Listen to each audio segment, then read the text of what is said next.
seconds. 20 hertz to 20 kilohertz at 2 kilohertz per second. 7.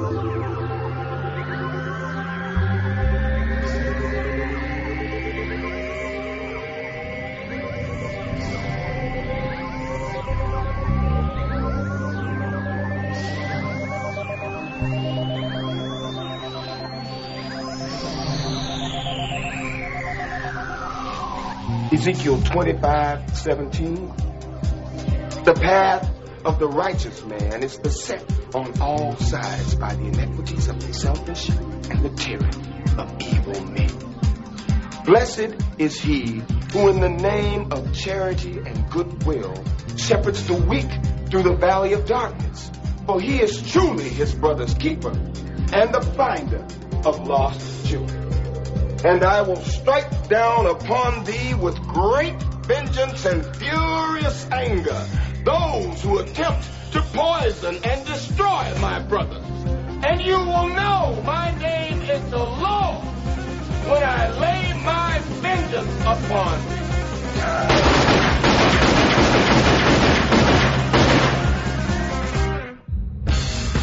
Only a Carpathian would come back to life now and choose New York. Tasty pick. Bonehead.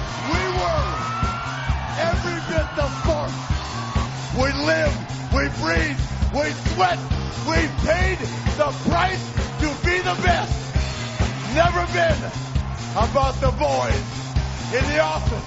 The boys that have gone out there night in, night out, doing everything they could to be the very best at what they chose to do in their life.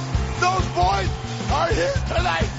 Well, I must have been away too long because my feelings are dead. I feel no remorse. I only am who I am because I was born that way. I have a gift, and I am trying to not be selfish about it, but to use it. My job consists of basically masking my contempt for the assholes in charge. And at least once a day, retiring to the men's room so I can jerk off while I fantasize about a life that doesn't so closely resemble hell.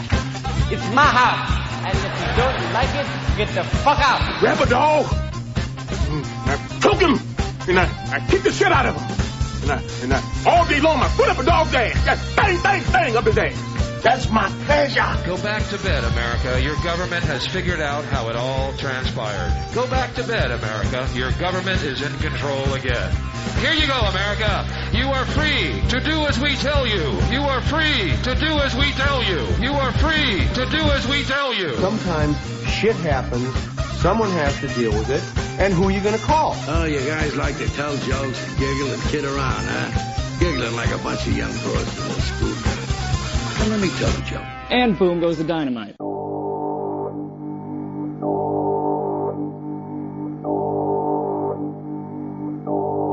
And boom goes the dynamite. The brother's gonna work it out.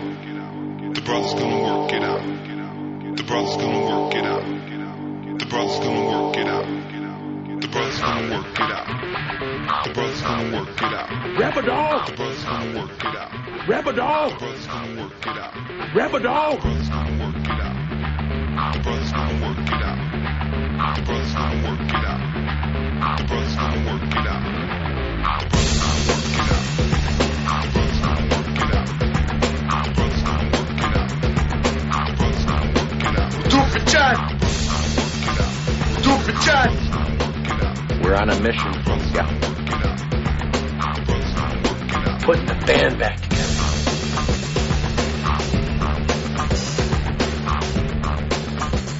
Oh, yeah, buddies. It's the Ron and Fez show. I'm Ronnie, there's Fezzy. Hiya, buddies. In one of his moods today, Fez? Yeah, a little crabby? Oh, constantly. You know me. Just a curmudgeon walking down the streets of New York City. Boy, does he have a beef or two. All right, what a show we got lined up for us. Earl has brought in his Bible, as he calls it. This book looks exactly like the Bible. It's called The Game by Neil Strauss, and it's the secret society of pickup artists. These guys go out and get women, Fezzy, and it's pretty much no-fail stuff. Earl read this book, and he says he lives by it. He's a player. Yeah, he is a player. Now, yesterday, you, Earl, and I, walking down the street, and who do we see coming at us? Probably considered to be the finest piece of ass in America today, Jessica Alba. And I wanted to see Earl make his move. That would have been the time to throw out some Neil Strauss at her. You were fantastic in Fantastic Four. Has Neil Strauss picked up any famous ass? I think he picked up a couple of porn stars, and he picked up Britney Spears. He got her number. Nice. And this was right before, this was like post-Justin, pre-Kevin Federline. I wish he was the father of that baby. I wonder if Federline read this book. All right, so what time is he coming on with us? Around 11:30. And he'll teach us how anybody can pick up chicks anytime. Yeah, I mean, it's a really interesting book, and just how there's this whole online community of guys who, this is what they do. They're sharing the knowledge? And they're sharing the knowledge. For better or for worse, they're sharing the knowledge. My old pickup line was, I want to do a bump. And it seemed to work about 93% of the time. At least the people I hung out with. Me, I still stink. You're just awful. You lack confidence. No, I have plenty of confidence. I just stink in general. Oh, you actually smell. Oh, you physically smell. Yeah, that'll do it. Well, No, quit wearing black. Fez, I was walking in today, and I guess Regis has something planned on Central Park South, that he's doing some kind of walkathon or whatever. So there was a red carpet running the entire strip of Central Park South the way I walk into work. It felt so good to walk down carpeting. I'm like, why doesn't the city of New York carpet this son of a bitch? Just carpet the place. Yeah, that's Regis's 2,000 steps. Take 2,000 steps every day. Apparently, Americans walk less than 2,000 steps, which is really embarrassing. I mean, like, if I told you tomorrow you only get 2,000 steps, you'd probably start flipping out and feeling claustrophobic. Because it seems like you should take more than that, right? Yeah, totally. 2,000 steps, it seems like that should just be, walking down the sidewalk, to the store or something. Right, walking down the sidewalk to the store. Just awful. I know it is. Just awful. But you're right. You're walking down the sidewalk to the store. A very short distance. But, I mean, if you went to the bathroom here and back, that seems like it's got to be 90. That's got to be almost 5% of what you get for the day. Regis always turns into Jack LaLanne, too, when he's talking about anything physical fitness. Harry, come in here, stand where Fez is, and in a normal steps, I want you to walk from where Fez is and count your steps to the urinal and back, okay? And he's off. Look how he's walking. That's not the way Fez walks. Take normal steps. Now he's making his arms. How many steps have you taken so far? 12. All right, that's 12. From there to the door. Is that supposed to be how I walk on a tight wire? That kid is useless. And when Don finds out, first of all, he's going to apologize to me and you. And then some big changes are going to be made. Yes, I love big changes. I got my eye on that Danny. Danny's good. Shh. Danny's good. Shh. You think I want Opie to hear that?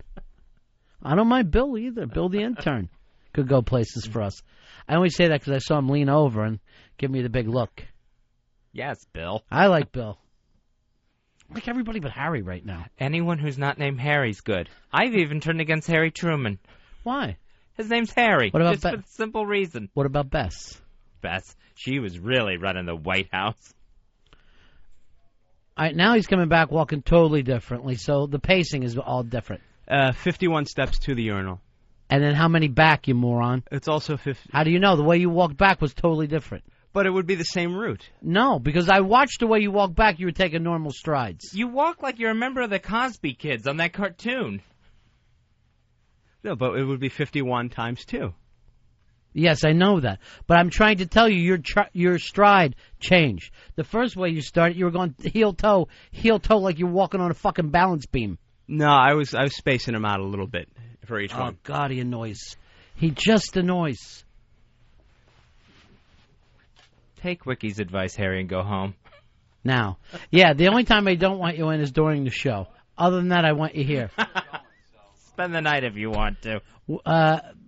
Wiki's got to come to him and say, Harry, we're getting talks that you're sleeping in here over the night. Just bizarre. Why would you sleep here? Because he has to leave every day after the show, so to do any of the production, he's got to come back later. So everything gets done half-assed. Yes. There's not one thing that gets done well. And he smells from it. He's got an Earl smell. Yes, there's an Armenian stench. What is it? The production pieces are going to be good. They're good. Get away. If you're not going to be funny, don't hop in. Hop in. Here's the thing is, anytime you grab a mic, I want you to get a laugh. Shout out Bill Berg and see what a comic does. I'm just saying, I just want to defend that it's not going to be half-assed, the production, at least. It's being done in the middle of the night, so Wiki's complaining to us, instead of during working hours. Well, from now on, I have to change my hours. That's the humor? No, well... Be a comic. Third mic can only be for being funny. Remember when he did that Change My Hours chunk of his? You just gave up on pants. I can't wait till his head gets shaved. Oh, the comedy challenge against Nathaniel from the O&A show. That has to happen. That's going to be a dusting. Just an absolute dusting. My hair is on the line as well, and I am looking forward to being bald if it means a public humiliation and possible execution. I noticed since he put your hair on the line instead of his own eyebrows, he hasn't had a good day around here. Boy, you know who was disgusted with that? Who? Greg from Buffalo. Oh, yeah. What a piece of crap hair he is. I get these emails. Yeah. How dare he? After all you've done for him, he can't put his eyebrows up. Hey, Patrick, you're on the Ron and Fez show on a Wednesday. How are you doing, buddy? Hey, Turn Patrick. your radio down. How you doing? How you doing, Ron Fez? Good. What can we do for you? Oh, no, you guys were talking about beating up 9-year-olds. I wanted to see how many 90-year-olds you guys could beat up in, with an infinite amount of time. You know what would be interesting is, do you think there's one 90-year-old out there that could beat you? Maybe like a Jack LaLanne? A Jack LaLanne or a Mike Wallace? Mike Wallace. I would destroy Mike Wallace. Jack LaLanne, I would actually leg sweep first. Mike Wallace, I would beg him to come around here with a microphone. I'm trying to think of 90-year-olds that I know. Well, I figure you guys have, they have walkers and canes, and they could probably put a big beat down on you guys. It might be something to check in with Master Poe, because I know that there's some people out there with skills. I would find it hard to believe that there's a 90-year-old in the world. I mean, is there a 9-year-old? Would you be more likely to find a 9-year-old that could beat you up like that baby Tarzan, or would it be more of a 90-year-old? All right, here comes Master Poe. Poe, do you know of any 90-year-olds that could actually beat up a younger person? And there's some kind of master out there, some kind of guy who's held on? A senior samurai? Wait, I'm sorry. I didn't get the question. I was outside. As age 90, do you know anybody out there that's about the age 90 that could beat a regular adult? Not at this time, no. You can't think of some kind of a Kill Bill type guy that's out there, he's pulling the eyeballs out of people? Well, there are grandmasters that can that are able to take people down. Right. But at this time, I really can't give you a specific name because many of the people that I know have passed. Oh, is that right? Oh, sorry. No, he did it. He's the reason why they passed. Not sorry. That's how he moved up to master. Well, they could take out their teeth and bite you with them. Well, you never know. You really never know. All right, thank you very much. Because he came up with how many 90-year-olds that could you beat. I was wondering, maybe there's one guy out there. Maybe there's one guy on top of a mountain somewhere who's just an ass kicker at age 90. Well, I did see a demonstration one time. I'm not sure if he was 90. However, he was up there. Yeah. And this older gentleman was able to lie down on a bed of nails while someone broke ice on his stomach with a sledgehammer. And I think that was impressive. Maybe he couldn't just get up. I would actually be more impressed if he laid on ice and let a guy break a nail across the stomach. Ow. Here's the thing. I don't know whether you've ever tried this before, Master Poe. My belief is this. I can knock out any animal in the world. Any animal, if I get one shot, I can knock them out. That there's not an animal out there I can't take down with one hit. Where would you hit him? It would depend on the animal, of course, and with some of these things, like let's say a shark, I would need him taken out of the water and put on a flatbed trailer. But if I had that opportunity, yeah, I would knock him out with one punch. That would be amazing. Thank you, Fez. Because sharks don't even sleep. To see one knocked out would be really weird. Well, I mean, they go out with their eyes open, but they're out. They do sleep, but with their eyes open. I had no idea. Yeah, like if they sleep like a fat girl. I don't know whether you've ever slept next to a fat girl, but you think that they're staring at you and they're not. I don't know, Ron. That's pretty hard to believe because, all right, let's go with a pit bull. No problem.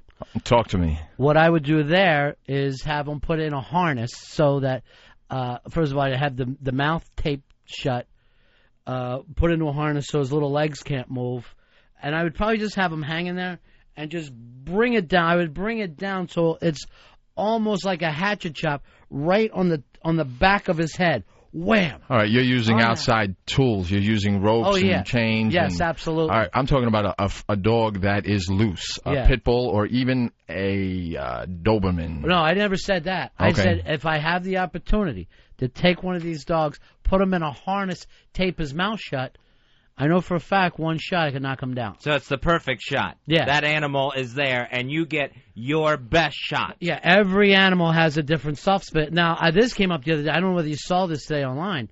They found a squid, I believe, 26 feet long. The giant squid that's finally been photographed. It's not a myth. It's real. Yeah. And, I mean, they pull ships underwater. So definitely I'd want to pull that thing out and dry him for a while. I mean, almost have them completely dried so that when I hit that head, there's almost a cracking sound from the dryness. Oh, it's going to turn into dust. Yeah. Would you go for the one big eye on a giant squid? Don't know yet. I'm really going to have to read some of the scientific papers that are coming in on it, look this whole thing over. I do believe it can be done. You know why? Because human is the dominant species. I think that's been proven. Yeah. And, that's even in the Bible. Well, yeah, that's right. I mean, you're going to hear from some scientific people who, believe that we've evolved from monkeys that are going to tell you that we can't knock them out. We can. In Genesis, it'll say that man has dominion over the beasts of the field. Pete, you're on Ron and Fez. Hey, Ronnie. Yeah. One animal you could knock out, Mike Tyson.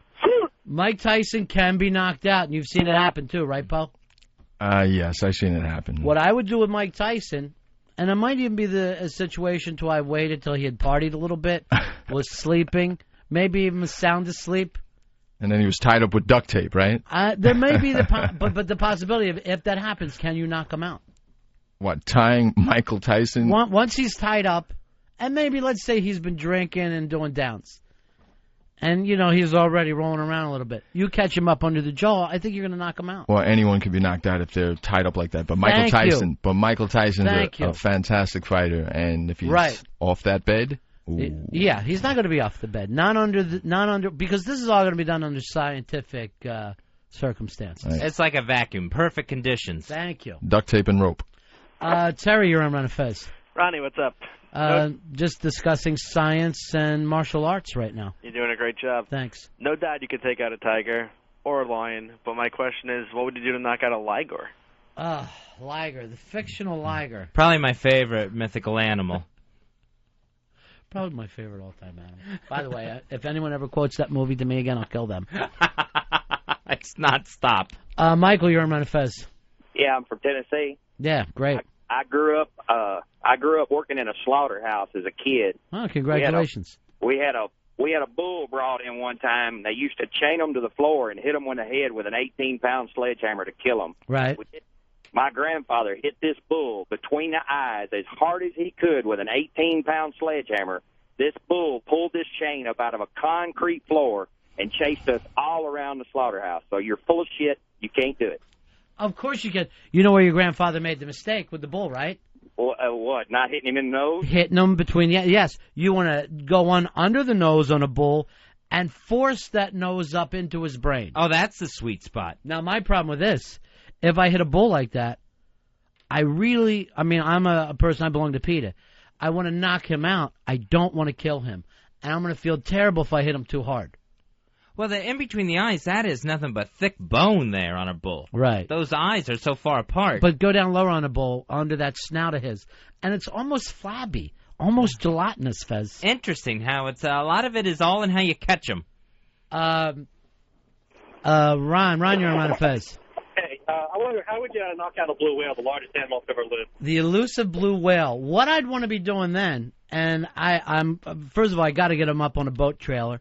And again, there's going to be some drying. But you're going to have to hit them hard. My thing would be to do this, and I've never tried it. I'd like to put that trailer down at the end of a skate ramp and come down on a pair of skates as fast as I can and come up and catch that son of a bitch, Fez, as hard as I can, right behind the left eye. Oh, okay, those big, gushy eyes on him. Yeah. Oh. My problem is I don't know if I have the skating skills to come down off a ramp like that.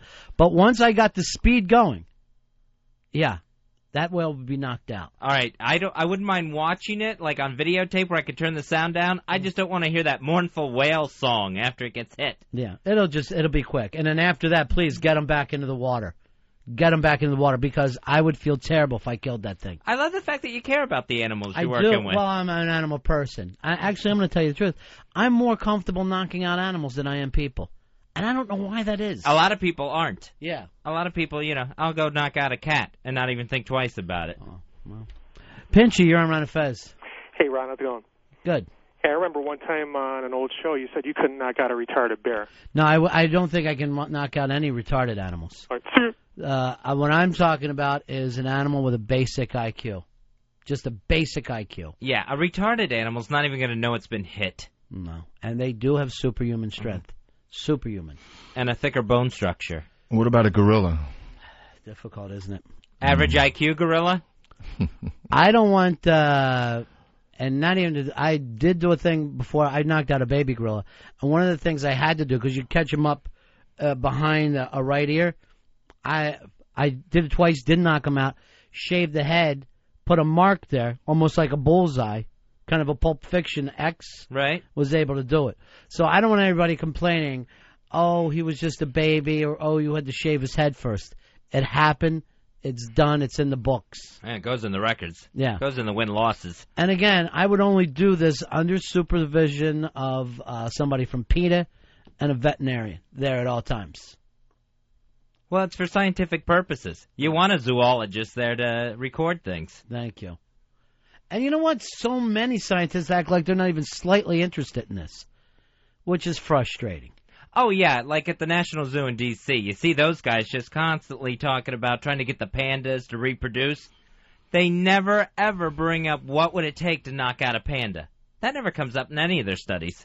It's velocity most of the time, wouldn't you say, Master Poe? To knock, well, yes. Mind over animal?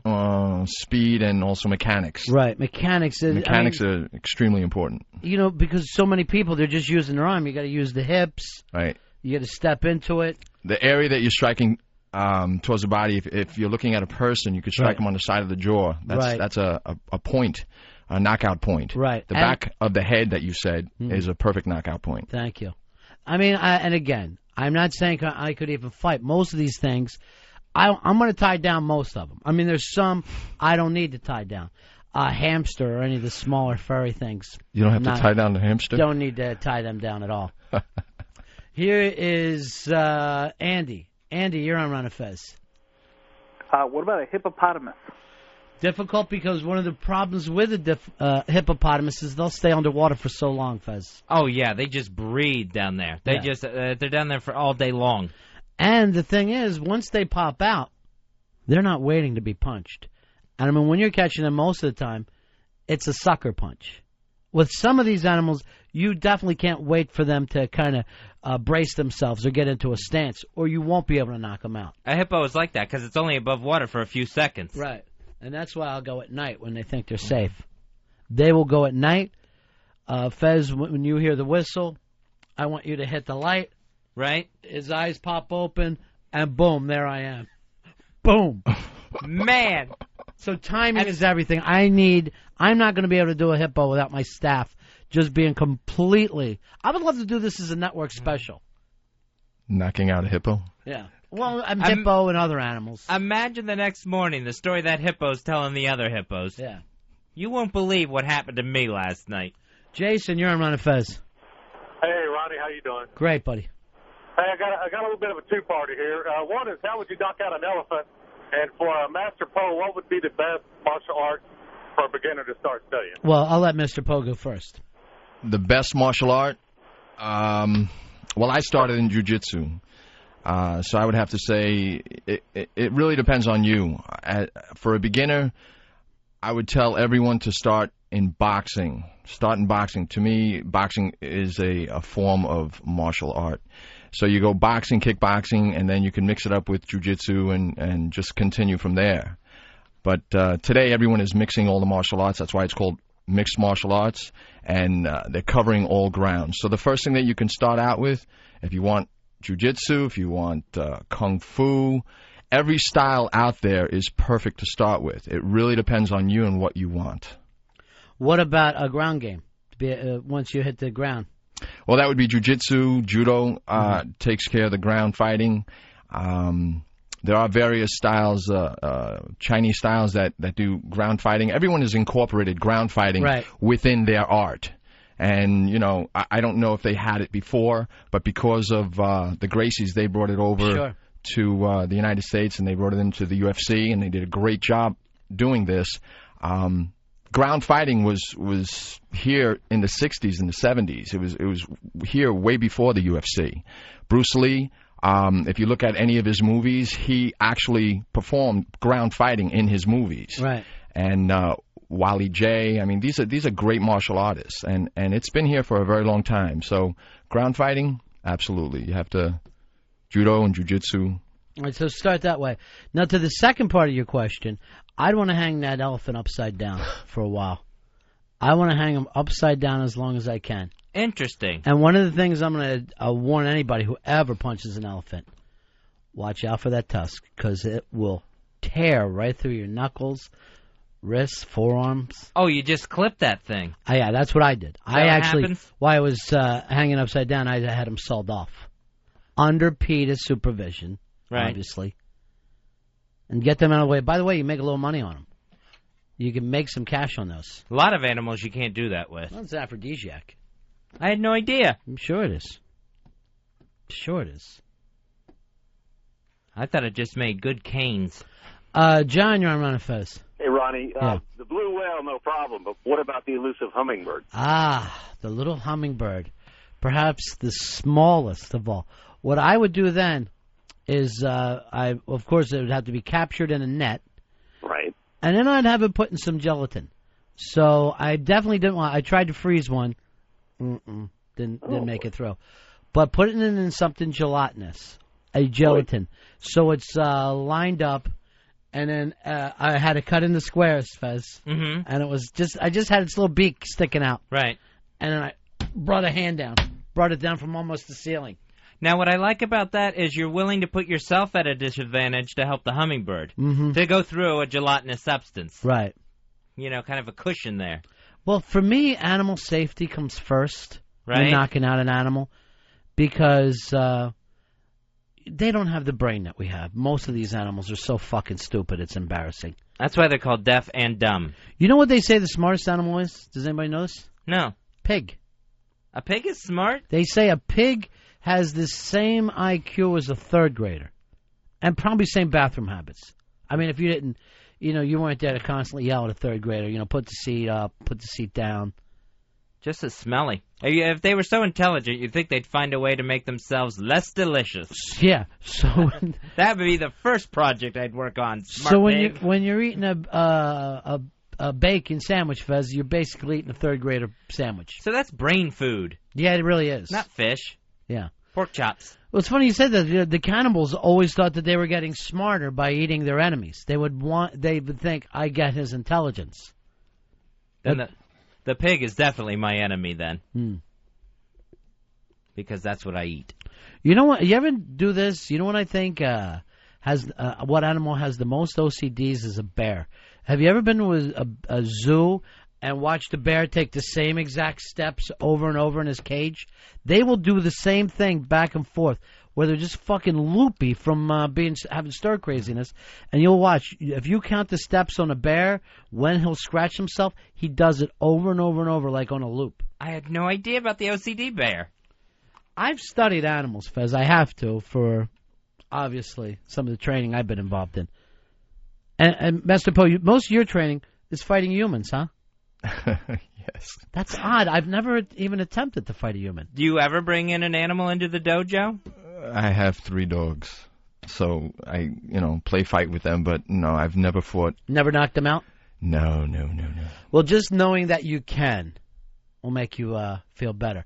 All right, we have our guest ready to come on, Fez. It's a book out right now. The Game, Penetrating the Secret of Society of Pickup Artists, and it is Neil Strauss, his New York Times best-selling author. He's going to tell us all about pickup lines, his success with women, how he goes out, and he's going to share some of that success with us. Hi, Neil. You're on Ron and Fez. How you doing, buddy? Hey, what's happening, man? How you doing, Neil? Good. Neil, what made you put this book together? You've written some other books, but why this one? Total failure with women, man. I was a guy who was like always caught in friend zone. Mm-hmm. So, high school, college, even on the road. I went on the road with Motley Crue for a book.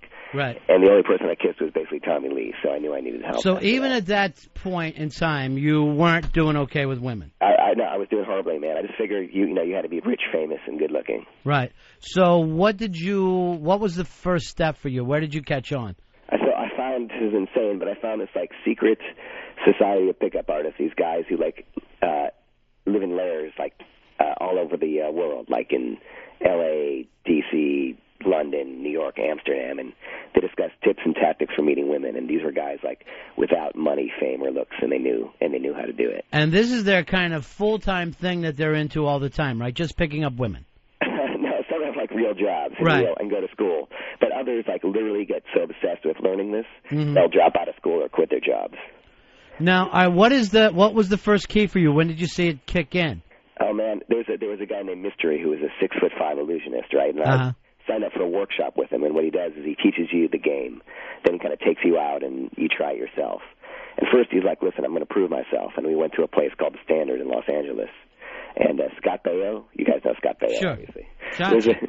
Chachi was there with his girlfriend, and then there were 2 other couples there. I'm like, okay, let's take off. And he's like, no, watch this. Within 20 minutes, he walked in, got Scott Baio's girlfriend's phone number. As he was doing it, Scott Baio goes to me. He goes, is this an illusion, or is this guy actually stealing my girlfriend? And right then, and this guy, he's average looking, he's tall, but, nothing special. And right then I knew that I could learn something from this guy. So all these guys, average-looking guys. Yeah, they range. Some are good-looking guys who don't know they're good-looking, and some are guys who look like, melting cheese or Jabba the Hutt or something. So Ross Jeffries is one of these guys? Yeah, Ross Jeffries. Yeah, he's the guy that Tom Cruise's character in Magnolia was based on. That's Ross. Yeah, I know Ross Jeffries uses neuro-linguistic programming, right? Right, true. Because he studied that. And neuro-linguistic programming, it's kind of hypnotic. It's basically a way of breaking phobias and making changes in yourself. And Ross Jeffries takes it in a whole, I guess it's still the same stuff, but it's almost into talking women into feeling better about themselves. Is that the main thing that you do, or? Yeah, I think his idea, and to me, I took a bunch from other guys that are even more kind of interesting and fun than that. Right. But Ross's thing is the idea that you can speak directly to someone's subconscious and kind of plant ideas for them to be attracted to you. Right. Because guys think in facts, women think in feelings. So he kind of tries to communicate to women on an emotional feeling level and get them to think about the last time they're attracted to a guy. And as they really go into that process and think about being attracted to the guy, the idea is that hopefully as they do this through some kind of combination of so cute language and physical cues, they'll be attracted to you as you're talking. And you didn't even find that to be the most helpful for you? No, I found that was a piece of it, but then there was more, there was even better stuff to do on top of that. Give us another one. Give us a little clue. Give us something that any guy listening right now would be able to go out to a bar tonight and get, let's even say, farther than he would last night. All right, man, I'll break it down. Honestly, I I got obsessed with this to like an unhealthy degree. So for 2 straight years, Yeah. all I did was approach thousands of women until I figured this out. Yeah. So I'll tell you this, but you can ask me about any point of the interaction, and I'll tell you what to do. Okay. But the opener is the thing guys have the most problems with, right? How to Right. start a conversation. So here's what you don't do. All guys always approach the woman directly and hit on her, or they wait till she's alone and separated from her friends to talk to her, and you're always going to get blocked. You know, her friends are always going to pull her away. Right. So what you got to do is you got to be walking past them. You got to approach her whole group. You know, you got to come in with energy level equal or slightly higher than theirs. And here's the key: is you do what I call an opinion opener. You turn over your shoulder. You say, "Hey guys, I need to get a quick opinion on something," and then you tell one of a number of stories. I can throw one out if you want. Sure, go ahead. Here's a good, easy one. It's called the 80s dogs opener. You say I need to get a quick opinion, which is, you know, my friend Matt over there just bought 2 dogs.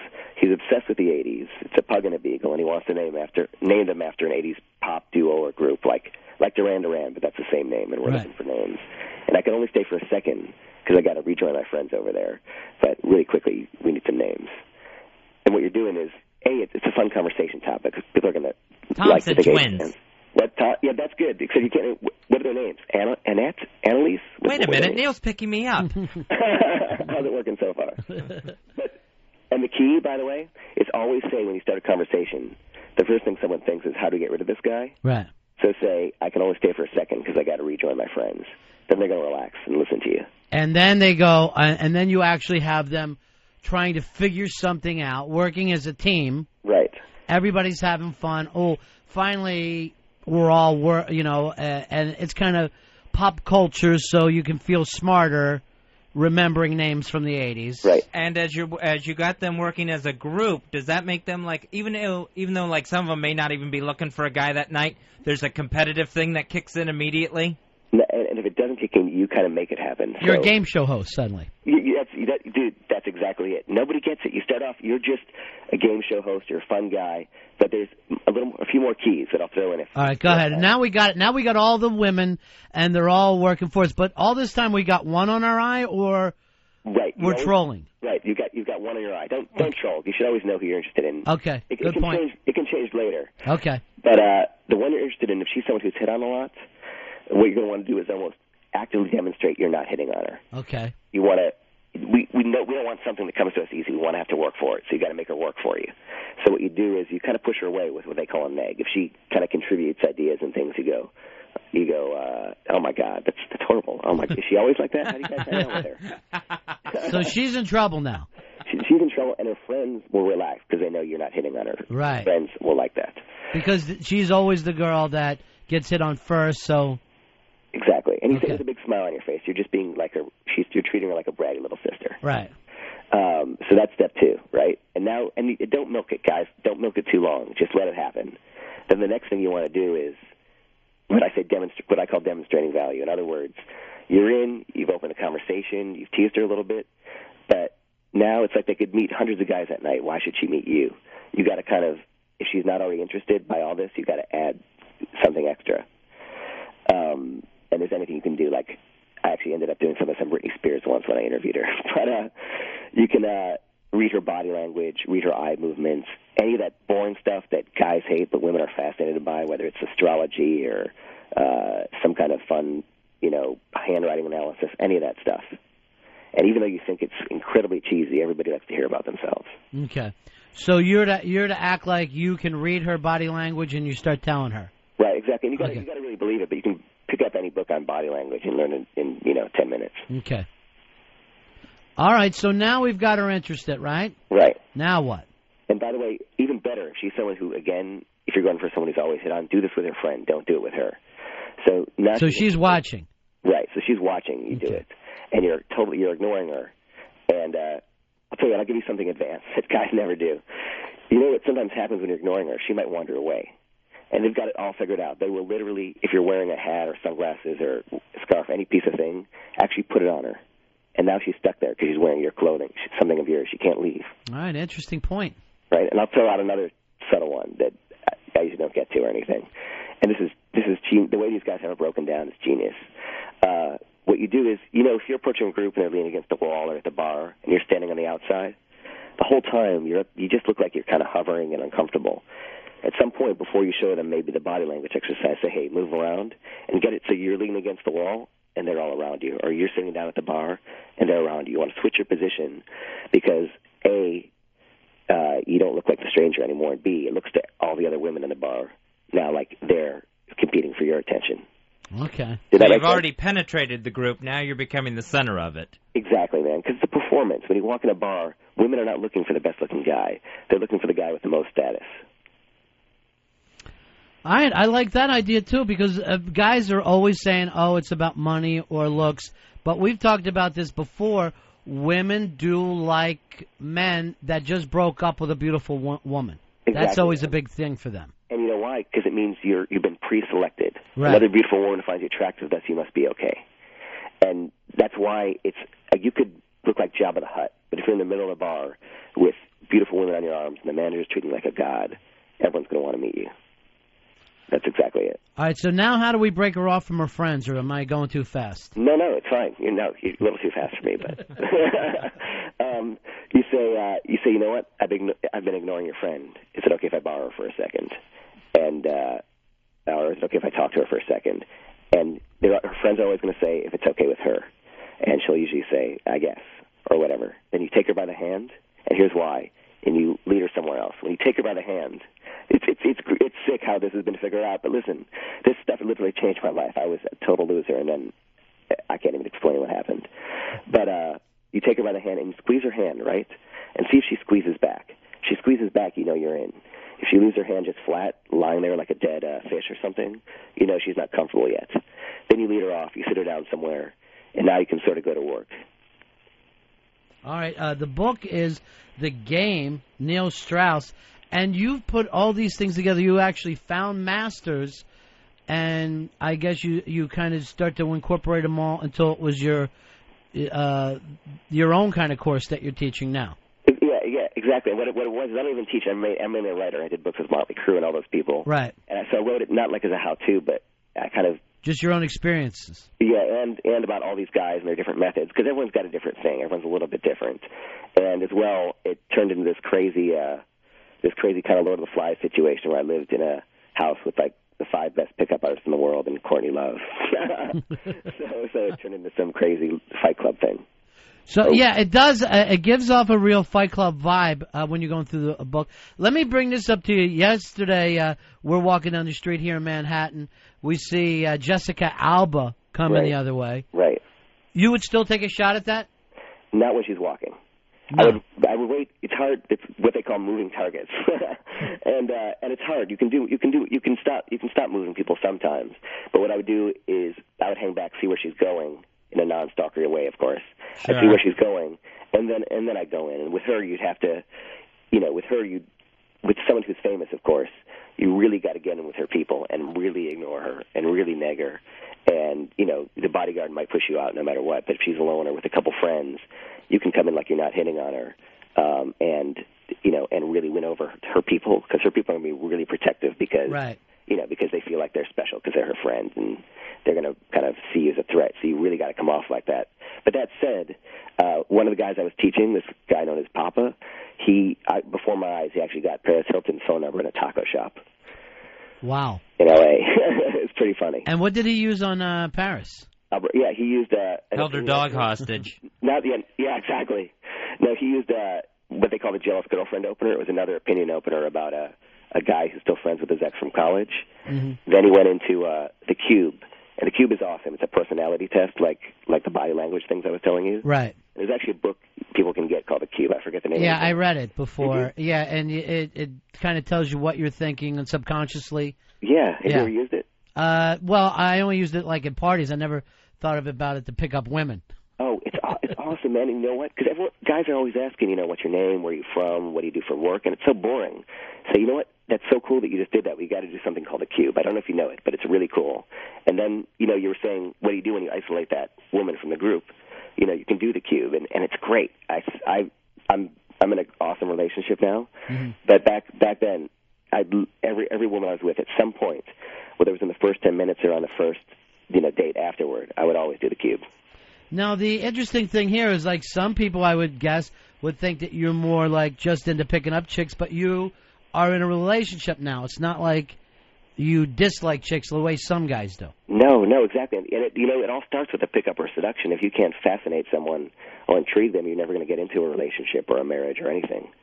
It's got to start with that. Right. And so many guys, I mean, good guys that we all know are so shy or have this phobia about being shot down that, if I know guys that if they get shot down somewhere at a bar or whatever, it takes them weeks sometimes to get over it. Yeah, and everyone I know everyone I've ever interviewed for Rolling Stone, right? They always remember getting shot down as a kid. Sure. Yeah, that 8th grade type thing where you ask somebody, well, I see, Earl, you're nodding your head yes?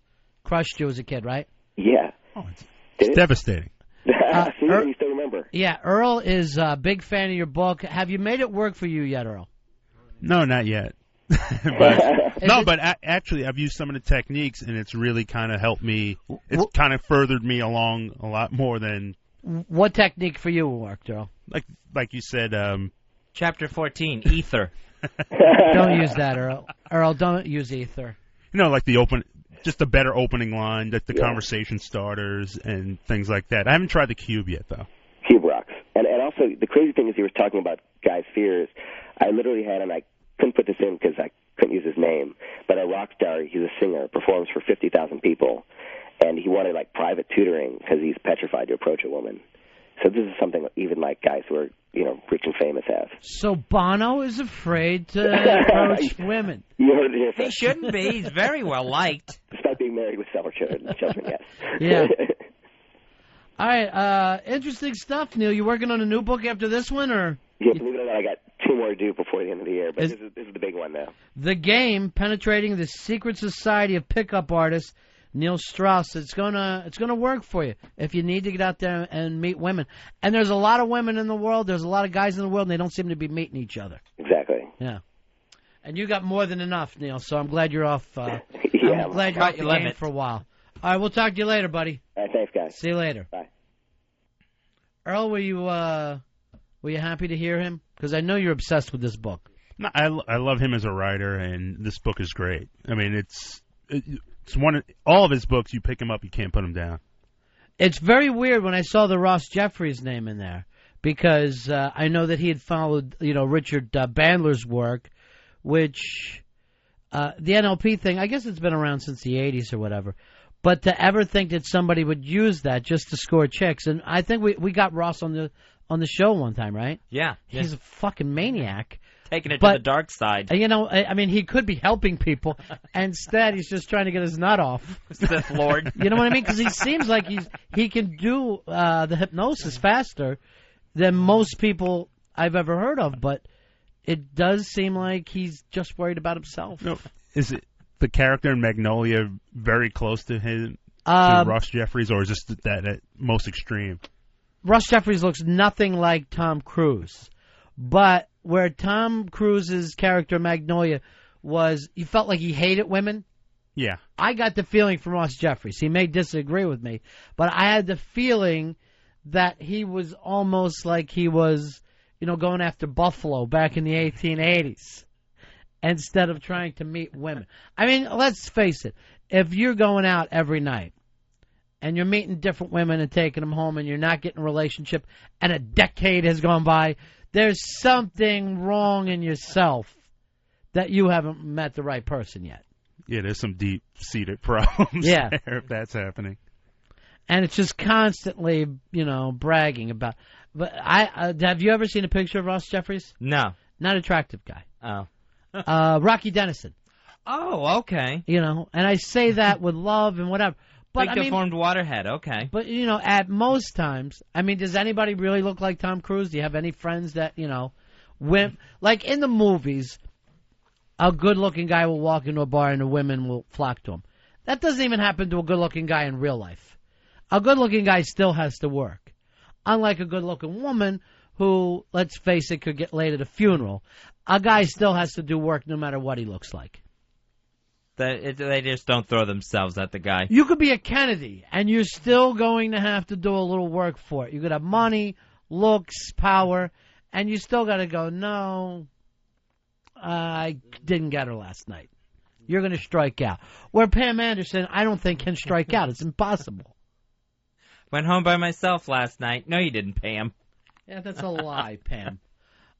Here is Pat. Pat, you're on the Ron and Fez show. Hey, Pat. Pat, do we got you? I lost you. He had a good one, too. I wanted to do that. Here is Neil. Neil, you're on Ron and Fez. Hey, buddies. Yeah. What is the cube, please?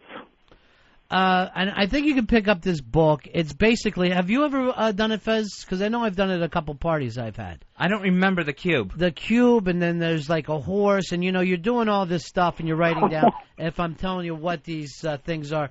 And basically, you've done games like this before, where the horse represents this part of you, and this, you know what I mean? So it's basically speaking right to your subconscious. Yeah, I've done that. Now I remember it. And if you haven't done that one, you've done other things like it.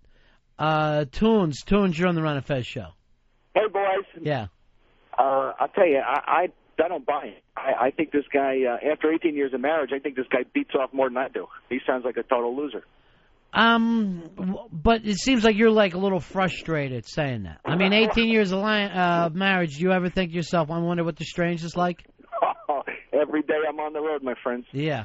All right. So, I mean, I hate to tell you this, there are guys that get laid. I hate to tell you. He's not going to believe that. I know you don't want to believe it. I know you don't want to think that it happens, but it does. 866-766-0339. That's 866-RON-0-FEZ. There's also some listening threads out there that people that, as they're listening to the show, they go online and talk to each other. One of them is at ronfez.net. And you can also check out talkradiofans.com. Talkradiofans.com. Today it's going to be, let's see where Fez stumbles. That's what their new thing is, to focus on where Fez stumbles. Oh, good luck keeping up. They're just really looking for the when you're thinking so fast and your mouth is slow, and you do that. Did you ever notice? You just want to slice yourself. They'll have their day filled just counting my snorts. What's a snort? Give me a snort. Just want to...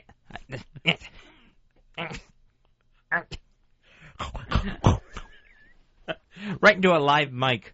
Because you're just trying so hard to get there. And maybe it's just the studio, but I've noticed like these mics pick up a lot more noise than mics that we've ever worked with before. I know. So I saw some fucker caught me eating a candy bar yesterday, and I was trying to do it so quietly. You little prick. You try to go get a drink of water, and you wonder who's emptying a well on a microphone. Hey, Frank, you're on Ron and Fez. This is Frank T.J. Mackey. Respect the cock and tame the cunt. Thank you very much. That's from the film Magnolia. Magnolia. Earl, why didn't you try your move yesterday on Jessica Alba? The Bodyguard. That was no bodyguard. I think that might have been a boyfriend or just a little pal. He was too small to be a bodyguard. You don't know that. I mean, the bodyguards are huge. Here's what gigantic. I like. Earl's all dressed in black like he's in some kind of military black fatigue. He's walking around with me and Fez. You probably look like our bodyguard. It's like, what the hell's with Ron and Fez? They have to bring this guy in. It's funny you said that. Once Opie and I, we went out to get sushi, and I'm starving, Earl. And the woman in the sushi place thought that was the bodyguard. I was his bodyguard because I had a leather jacket on and big wraparound sunglasses. You have no idea. You're actually scary looking to people that don't know you. Not a clue. Yeah. You're frightening. And because of the way you look, you come off looking bigger to people because people go, hey, who was that big guy with you? And I go, Earl? He's big? I had no idea. I'd never think of myself that way. And you're not a big smiler. You know, not that you're not happy, but you just don't smile a lot in public. When he first meets people, he doesn't smile. Anthony, you're on Ron and Fez. That was the biggest bunch of happy horseshit I've ever heard from that guy. But my biggest question about that interview was, did Earl say he could read? Yes, he can. Now, why didn't you believe in anything that Neil said? Because he sounds like a complete tool. I mean, the guy made no sense. He sounded like you have to have a map with all the directions that he was trying to say, you know, to get it accomplished, what he was talking about. Well, I mean, it is the book. I haven't read the book yet. It's been left here. Earl, you've read it. Although, like I said, I did know a little bit about neurolinguistic programming, and Ross Jeffries is in that. And that is stuff that's used by lawyers now. It wasn't made for that. It'd be made to use this by therapists. It's been used by cops. It's been used by salespeople to kind of get people, to kind of read people and get them into places where, just kind of guide them along where they think that they are making decisions. And I guess if a woman had a few pops in her, you start getting, how many things is it going to really take? Well, I want Fez to read it, and I want to hear what his success rate is. Well, let me tell you, where Fez goes, the success rate is 100%. I mean, anytime a glory hole was going to work for you, again, a lot of times it's not even a hi, how are you? Now, and I'm not calling you gay, Fez, but I'm just saying, in the gay community, you could just think of it as a guy. Since you wouldn't turn down a blowjob, a guy wouldn't. Imagine if you were gay and it was two guys. Hey, want to give me a blowjob? Give me one, sure. Yeah, definitely, as long as I'm getting one. That's how fucking difficult it is for a gay guy to get laid. Well, everyone's looking for the exact same thing. It could, but they come from the same place, guy land. They're not coming from woman land where, I need to keep this. This is a treasure. No one's ever told that to a little gay boy as he's growing up. That's your little treasure to save for marriage. That's your ass cherry. So, just imagine like when you and your buddies would go out looking for chicks and there'd be 6 of you and you're all going, I'm so horny, I'm going to fuck the first thing I meet. That would be the date, just all 6 of you in the van together. You just dive on each other. Nobody makes it in the door of the club. Talk about saving time. The gay world, you must save so much fucking time. It's unbelievable. Most dates are over by 9. The one thing is, that the person that you're dating is going to cheat on you. You'll know that right away. If you're a gay guy, you shouldn't even ask the other guy not to cheat on you. Everything's got pluses and minuses. Yeah. The time you're saving is all spent in heartbreak. I mean, there's something to it, I guess, for them. I mean, if you can get blown while you're watching football, you would think that would be the dream thing. That should work out. Hey, Adam. Adam, you're on Ron and Fez. How you doing, buddy? Hey, Hello? Adam. Yeah, go ahead, how you buddy. doing? You're on XM. No, I was just calling. I just heard the guy call in and say it sounded like a roadmap and everything. It is kind of a roadmap, but at the same time, it's just stories and stuff, and you see how he's done it. And just by reading all the stories and stuff, it really does work. And regardless if you do the roadmap or what, it builds your confidence. And it actually is a great freaking book. You got to go out and check it out. Now, what worked for you, Adam? Like I said, it's pretty much just a confidence builder. It kind of knocks you down and see that he can do, like this stupid whore Paris Hilton, he can just walk up and get her number and all this stuff. It just lets you know that they're not that damn powerful, So. All right. And Earl, you're one of you lack confidence with women, right? Yeah, I have a confidence problem. Really? Why? I think I just have a confidence problem in general. In general? Or at least expressing my confidence. Well, you should be cockier. But I'm Black Earl, damn it. You're BE. Everybody BE's in the house. Woo! I've just always been a very low-key, under-the-radar type of guy anyway. Believe me, you're not. You're right in the radar. Everybody sees you. But, no, I'm just one of those guys that just exudes confidence. I mean, I just prefer to do it as opposed to just like, hey, here I am. But here's what I don't understand. People like you and that Harry T, you're always turning down women. I had that Harry T, Keisha. He acted like he was going to throw up. Boy, talk about a sure thing, too. Yeah, no kidding, sure thing. Wow.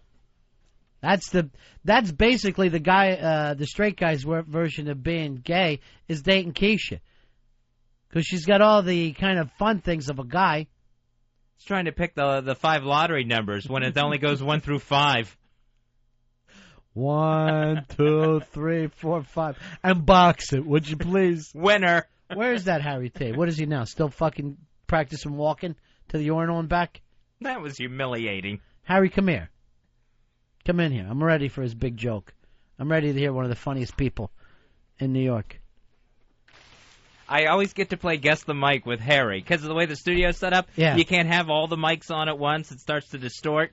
So Harry never goes to the same mic. He goes to twice. a different mic every time. I never even noticed that. He does. He goes to everyone except for next to me because he knows if he's close enough for me to smack him, I'll do it. So I just have to get the roving finger ready to, like whack-a-mole, to pick a mic that Harry's going to land on. All right. Hey, Teddy B, you're on Ron and Fez. How you doing, buddy? Hey, buddies. How y'all doing? Cool nice again. to hear you guys again. Thanks. Hey, I've got a great way to pick up women, too. It usually works for me. What I'll do is I'll go buy, like, a piece of furniture, and try to like help them or get them to help me get it into my van. All right, It I've usually works. seen that. And then you're playing American Girl as it's happening. I like the cats. Is that the scariest scene in any movie when he's asking her to help him and you know that's the fucking guy? After the whole movie, it's just almost like Jaws, like, oh my God, the fin is out of the water. You know that's coming, and when she's in the van, he's wearing that fake cast. You don't even see the shot, but you hear the thud. And Fatty is driving down the road. She couldn't be happier. She's singing along, and you know she's about to end up in a pit. She's getting diamonds cut out of her back. That's why I asked my mom never to run for Senate. Actually, she was so annoying, I was hoping she'd get killed. This is a great song.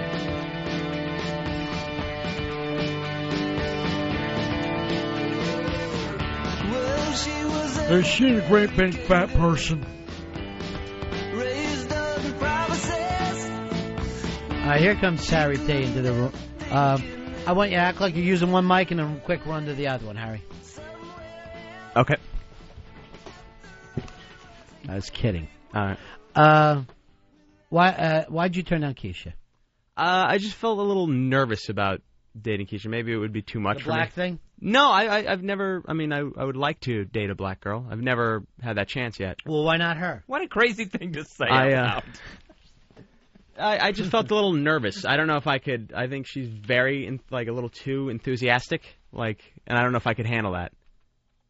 You couldn't ride the wild stallion? She's too aggressive, and you don't feel like physically you could match up? That's part of it. Just in general. You need a double team? You need a double team to be able to match up with her under the boards? Tag team. No, she's very full of energy. I don't know if I could. My personality also could keep up with that. You're just so laid back and lethargic. Laid back, dull. That's you, Dean Martin. Just Mr. Cool. She really dug you, too, after she saw you do stand-up. You put on your fake persona when you do stand-up, and she fell in love with your fake persona. That's the one that's the most fun. So bring him in. Bring him in. Like that guy who got laughs, bring him into that mic. I'd love to meet Buddy Love. Seriously. Buddy Love would be perfect for us. Instead, we've got Professor Clump in here. Hey, everybody, it's Harry T. Hey, Harry, what's up? That Harry T sure is cool, Fez. Everyone wants to hang out with Harry T. Keisha just fainted. Look at all the ladies on Harry T's arm. I noticed this. It seems like you're running a Tenacious C crush from yesterday, but you don't approach that, huh? She's way out of your league? Not so much as she's out of my league. It's just, she used to go out with my best friend. So that's kind of off limits. She's... Yeah, but you took on his persona once you started working with us, and I've gotten that email from so many people. They're going, he acts like Wonder Boy at the end. I'm so glad that you said that. Yeah. Because I had that conversation with him the other day, and I had no idea you were getting emails about it. I get the emails from all the people that we know, particularly the JFK listeners, going, he waited until Wonder Boy actually broke down and leapt into it. Here's what I think happened. This is my prediction. Wonder Boy said, this is the nightmare that you're heading into, and kind of got in his kitchen. Because before, do you think so too, Earl? That's very possible. I mean, I remember when you guys offered me this job twice. Right. Before. And before I can answer... What are we thinking? No, I remember, Fez, you warned me twice. Before I could even answer, you go, I wouldn't take this job if I were you. Yeah. I'll drive you crazy. That's the warning we give everyone. Yeah, and I said, okay, I won't do it. But this kid is such a sponge, and Wonder Boy has this thing over him. You know what I mean? Wonder Boy he goes, this is my best friend. You ever hear the way Wonder Boy talks to him? I've never heard Wonder Boy say a nice thing about Harry. And ever. To him, he's always he's running him down in front of women and all. So he's got this, he's almost like you're Neil Strauss, where he has just he owns you. And whatever it is, that's the attitude you came in here with. The worst possible one. I don't know if it's that so much as... I've seen it. I've gone to breakfast with you and Wonder Boy and other people, and I watch him just climb up to the top of the group on shots that he's taking at you. Yeah, that's his. That's his sense of humor, though. He's very ball busty that way. Like he likes to. Not with everybody. He doesn't do it with anybody else but you. Doesn't do it with me.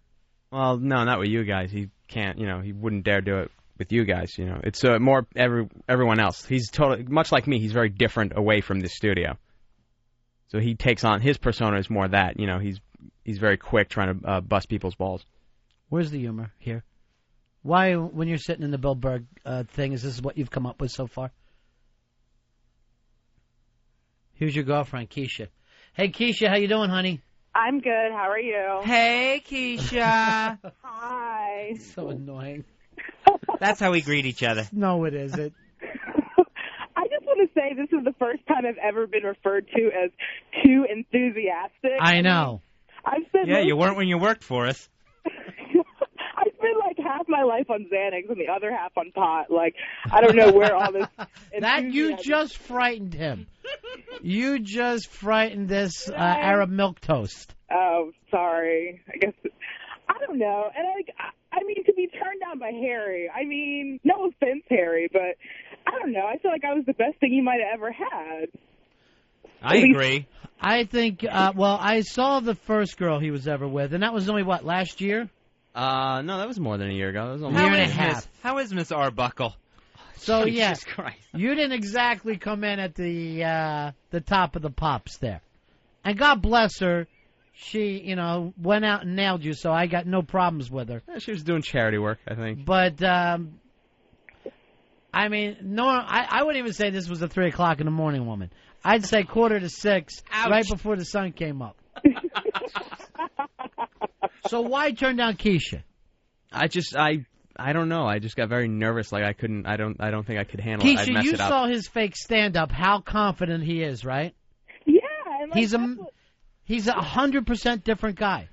Yeah, he's totally funny. And, I was shocked when he said that his parents might, be concerned if he dated a black woman, because that totally is the opposite of the stand-up that he was putting on. Oh, yeah, that liberal, that Michael Moore liberal. But you were telling the world what to do. But that turn their back on baseball and don't fall for the corporate. But I would never you endorse gay marriage. But I would never not date Keisha because of that. That was just a side note. And who are your parents? Like they're on top of the food chain. I know. You got an Armenian and an Ecuadorian. That doesn't come in under African American who've been here for at least 400 years. They do like to talk during movies. All I'm saying is you should just give me one date, one chance, and you could see the real me. That's all I'm saying. By that she means her vagina. Yeah, let's do it. I should try new things. Let's. She's gonna waste your ass. You don't even stand a chance. Let's try new things, like you're dating a Martian. No, You're so bizarre. You're the weirdest little boy I've ever met. What a mutt. Let's try new things. You know what? I'm going to do something sick. I'm going to do something disgusting. I'll go out with a black woman. Yeah. Let me try something new. A girl, perhaps. What's the new thing about this? The way I meant it. What did you mean, Colonel Sanders? Like you're going to eat a urinal cake or something. Let's try something new. What I meant was that I should be more adventurous in life in general. Good. Then here's what the date's going to be.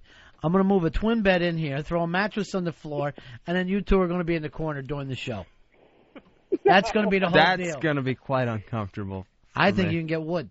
I honestly believe you can. I believe this is when you step up and get wood for the show. We still won't be able to see it, but what?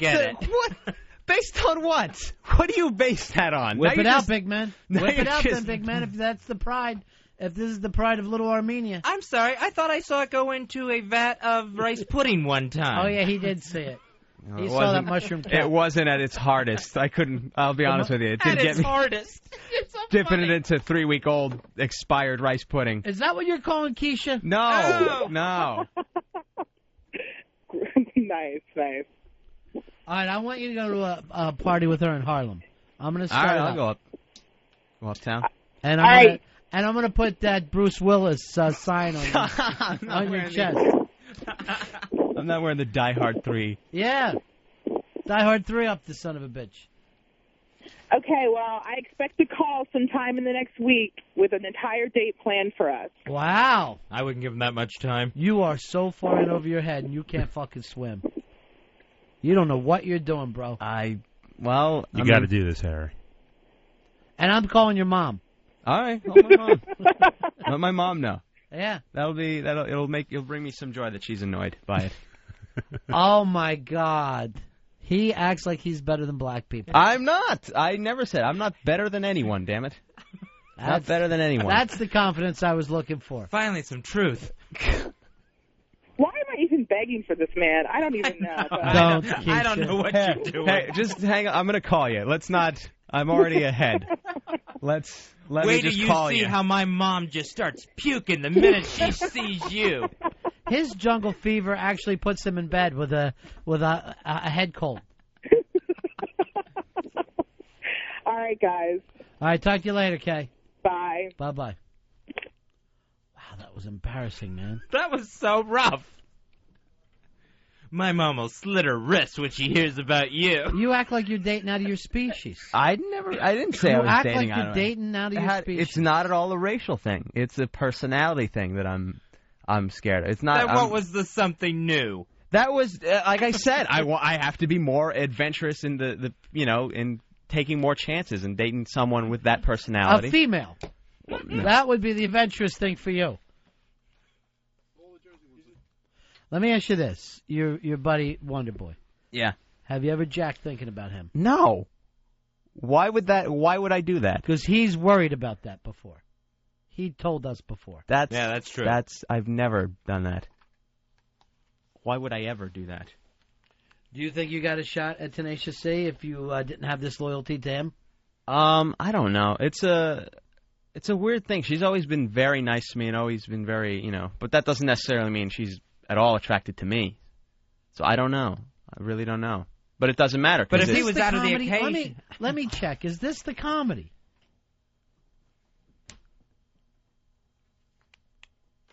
What are you doing over there? I can't hear the silence. You quit? No, I'm just sitting in my piss. That's all. Sitting in his piss. With that, Fezzy... Another shot at Keisha? I got to go to break. I'm just going to leave the out cue as always. Sitting in my piss. Oh, Star Wonder, we'll be right back. Oh, Star Wonder, we'll be right back. Oh, Star Wonder, we'll be right back. We're coming right back after these messages. We're coming right back after these messages. Ron and Fez, we'll be right back. Fezzy, the Ron and Fez Show. XM202. We now rejoin Ron and Fez's 1,000 Reasons to Hate, Minnesota. Reason 688. 10,000 lakes, every goddamn one of them frozen. Reason 689. Stupid old loser, Walter Mondale. Reason 690. Waterhead, Mike Tice. Reason 691. Hawk lover, Mary Tyler Moore. Reason 692. A man named Fran Tarkington. Reason 693. Really scary, really, really white people. Reason 694. Hubert Humphrey. Reason 695. Accused blind groper Kirby Puckett. Reason 696. Winter starts in July. Reason 697. Beach ball head Garrison Keeler. Reason 698. Tiny little weirdo Prince. Reason 699. They're supposed to be twin cities, but Minneapolis gets everything and St. Paul gets shit on. Reason 700. Their old governor called himself the Body. Reason 701. Rod Carew. Yeah, you heard me. Rod Carew. Reason 702. Inbreds. We'll be back with more of Ron and Fez's 1,000 Reasons to Hate, Minnesota.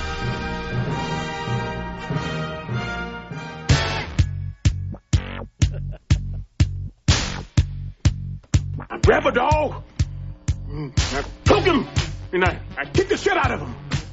And I all day long, I put up a dog's ass. Just bang, bang, bang up his ass. That's my pleasure.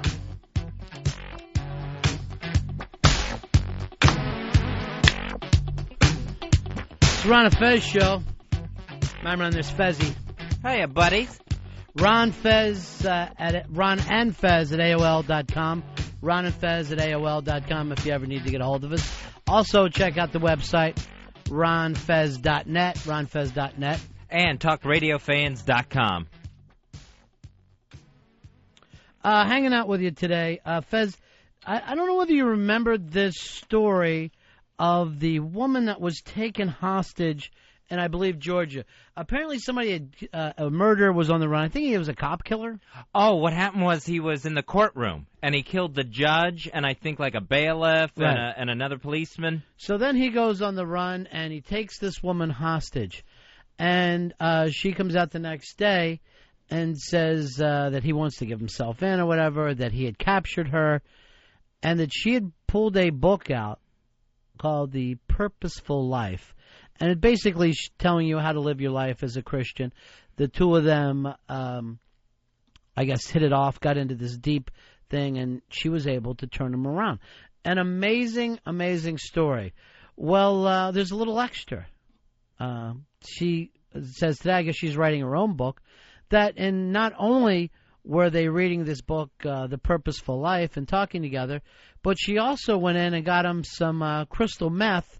Oh. And he was able to do some lines up. So, if you're living a purposeful life, which is a wonderful thing, you may also want to have a little crystal meth to keep the conversation going along, if you can. What you want to do is have that in a case where you can break the glass and get to it in case of emergency. No, she said that he snorted the crystal meth. She didn't say whether she did or not. Because if she did, he didn't. If he was the only one doing it, how are you going to break in that whole conversation? He's going to be telling you his story, and you're going to be nodding, yeah. Right, because the way the story went down in the first place, she's telling him about her daughter and everything, and apparently they just talked and prayed for hours. I'm sure they were. And then every once in a while breaking it up with got any gum. And, well, you find that common ground, I guess. And one more thing, you got any gum? Because I'm fucking rushing on this. I am rushing. So I know a lot of the Christian groups dove on this story and were very, very happy with it. Are they going to incorporate the crystal meth as well, though? They'll probably leave that part out of it when retelling the story. I say no. I say you got to do both. It's so funny because they did just attach themselves so quickly, like the girl who said no at Columbine and everything. Oh, yeah. You know, these people just become poster children for religious and conservative groups. Well, she didn't say no. She said, yes, I am, or something. Remember, it was, are you a Christian? Right. And then she said, yes, I am, or something. Yeah. And then that became a craze around the country. Then they found out she didn't say it, some other girl did. And that other girl now wants all the glory that it takes. Yeah, her parents started suing immediately. The girl who got I'm shot in the telling head. If I've got a crazy, gun-shooting motherfucker in my house, the last thing I'm going to break out is a Nazi drug like crystal meth or angel dust. If anything, I'm going to try to chill him out with some weed or hopefully some Valium, something that's going to take him down a piece. The last thing I want to do is wire his ass up. He's trying to explain as they're taking him out, as they're adding drug charges to all of this. No, it was hers, and no one's believing it. You already know that all the cops are looking for you. You're fucking wired on meth. You're going to be doing that. What was that? Shut the fuck up. Shut up. What was that? What the fuck was that? Why would your neighbor be up now? Why would your neighbor be up now? You're doing that whole gimmick where everything is scaring the hell out of you. Oh, God, hopefully she had the TV set off so that there wasn't footage of outside. Those are not kids out there. Those are fucking midget FBI agents. Shut the fuck up. Shut the fuck up. I'll shoot you, too. More You're meth? scared pissless. See if your dog's wearing a wire. You don't even know where you are anymore. So she's even more of a hero.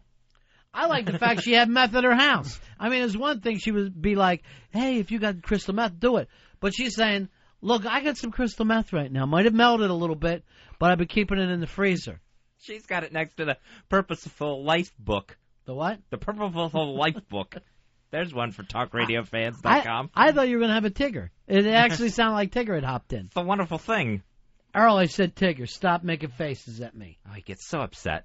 White people are so scared of black people. Tigger, look it up, Earl. It's a real character. You're the racist for thinking it. People like me and Harry who dates blacks, we're not racist. You, on the other hand, have reverse racism, and you're not getting any crystal meth later if you try to take me and Fez hostage. You don't get any. That's the way I treat people. The First Lady, she's doing her first stint in reality television. Laura Bush, she filmed an episode of Extreme Makeover. Good. I think they should do the hair, and if they get an opportunity to take a little bit off the nose, and have the tits jacked back up where they used to be. No, this is Extreme Makeover Home Edition, where she went to Mississippi and they filmed her handing out clothes and groceries to hurricane victims. So everything's a TV show. Yeah. Now she's reality television. This is her version of Nancy Reagan showing up on different strokes. Oh. Just say no to drugs. Yeah, what happened there? The little black kids were going to take some drugs, and eventually they did in real life. But yeah, I think there was like a chance for Dudley and Arnold on different strokes to take drugs, and for some reason only Nancy Reagan could stop them. They wrote a letter, and of course the First Lady showed up.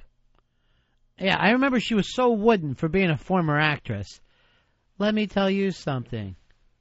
This is what I'm talking about. That was a great episode because then the daughter on the show, Kimberly, she goes, Daddy, I've tried marijuana. And she had her big pot confession. And then later in life, I'll OD and die. I'll hold up a video store to buy more drugs. Is that what she did? Yeah. And then remember the guy that the other guy on the show shot the hell out of somebody. I think he shot his dealer? 7 times. Yeah, Todd Bridges. 7 times. I can't remember what the guy's name was. See if we can find it, Harry. He shot this guy 7 times, and the guy was still walking around. Like it's 50 Cent or something. This is the baddest motherfucker I've ever heard of in my life.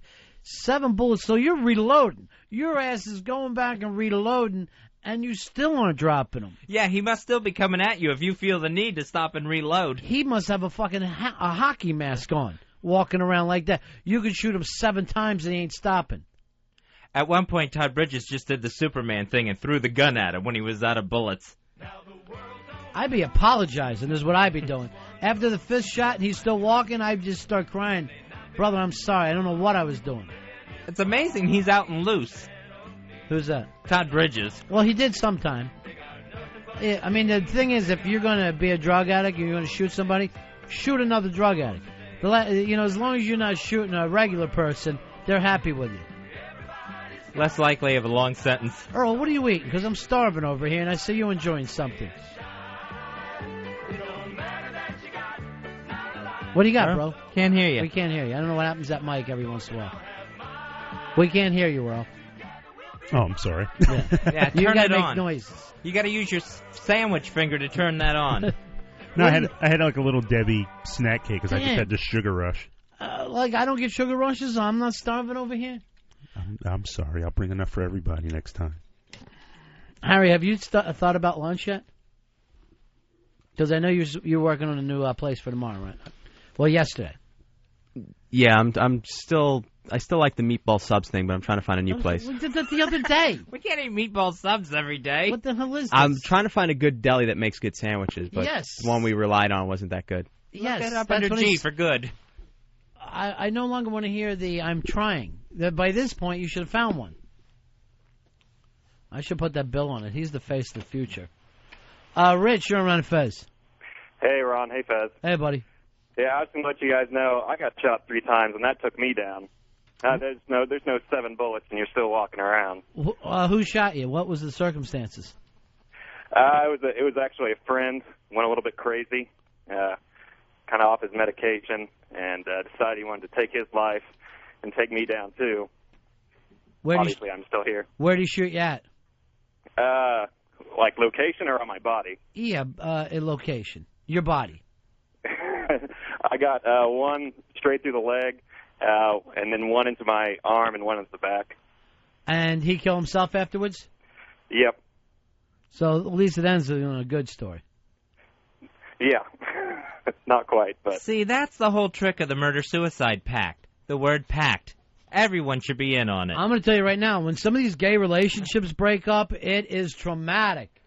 They will shoot the other one, and then they kill themselves. You're lucky you got away. Maybe he didn't know what he was thinking, Rich. He was just in love. that's what everybody said. They're like, is Rich gay? Yeah. And people kept asking my girlfriend. Like the guys that went on Jenny Jones. Because what other reason would you shoot the guy before you killed yourself?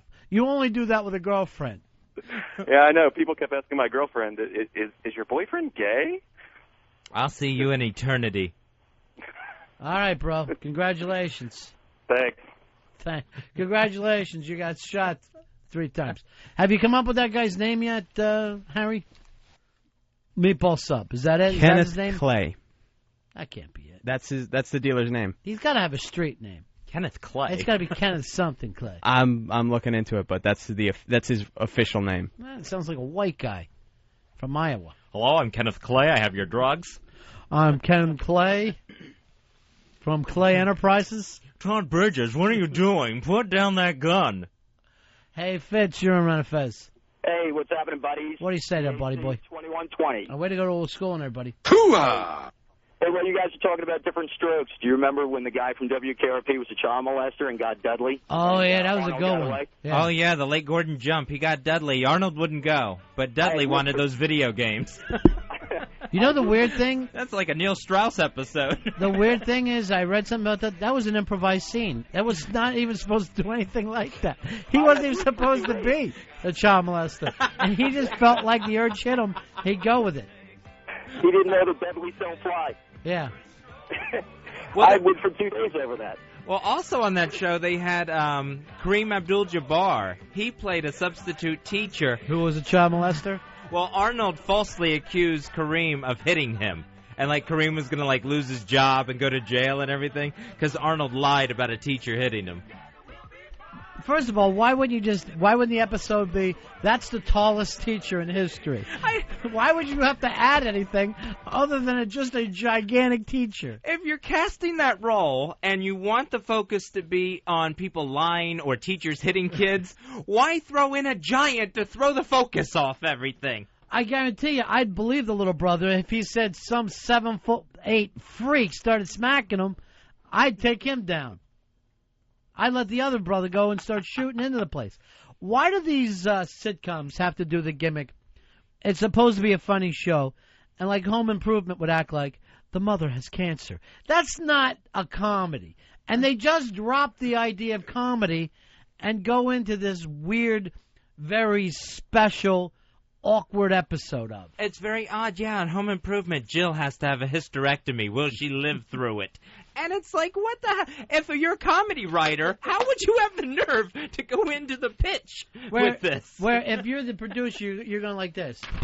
Harry, what the fuck did you just hand me? Hysterectomy? How is this funny? Get out of here! Get out of my office! That should have cost someone a gig on their sitcom. All right, Bill the intern, come on in here, buddy. By the way, you are a shining example of what we're looking for right now in interns. You held up a sign that captured my eye. It said sandwiches. Are you heading out somewhere? Yeah, if you guys want me to go get food, I'll go somewhere. That's okay. We don't feel comfortable. Harry hasn't found a deli for us yet. Well, there's the Rock and Roll Deli, which is okay, and then yeah, okay's not for me and Fez. Yeah, there's no standout deli that I found around this area yet. We need standouts. Yeah, because Harry got me a sandwich a couple weeks ago, and I'm still tasting that horrible thing. Yeah, I don't want to say the name of the deli and then run them down on the air, but we got to find something good. Is it Rock and Roll? Yeah, I don't know. Again, I didn't want to repeat. Could so be. We'll think about it as we go along. Didn't we used to do some decent places around your Fez when we were up the street? Yeah, I thought there was a place around the corner on Broadway where they used to go. I know there's a certain place not to go. It's like a grocery store that does sandwiches. Because I caught a hair. Yeah. I had a frickin' pube was in my tuna fish sandwich. I haven't gotten over that yet. And everyone knows tuna don't have pubes. So it couldn't have come from the fish. Good point. Good point. Hey, Paperboy, you're on Ron and Fez. Boys, how you doing? We're cool in the gang. First of all, I want to thanks for the shout-out to the Talk Radio fans message board. You know what? We appreciate it. It's very, very cool. I guess this is part of Whack Bag, or what kind of a... Yeah, it's like an offshoot type satellite? thing. Yeah.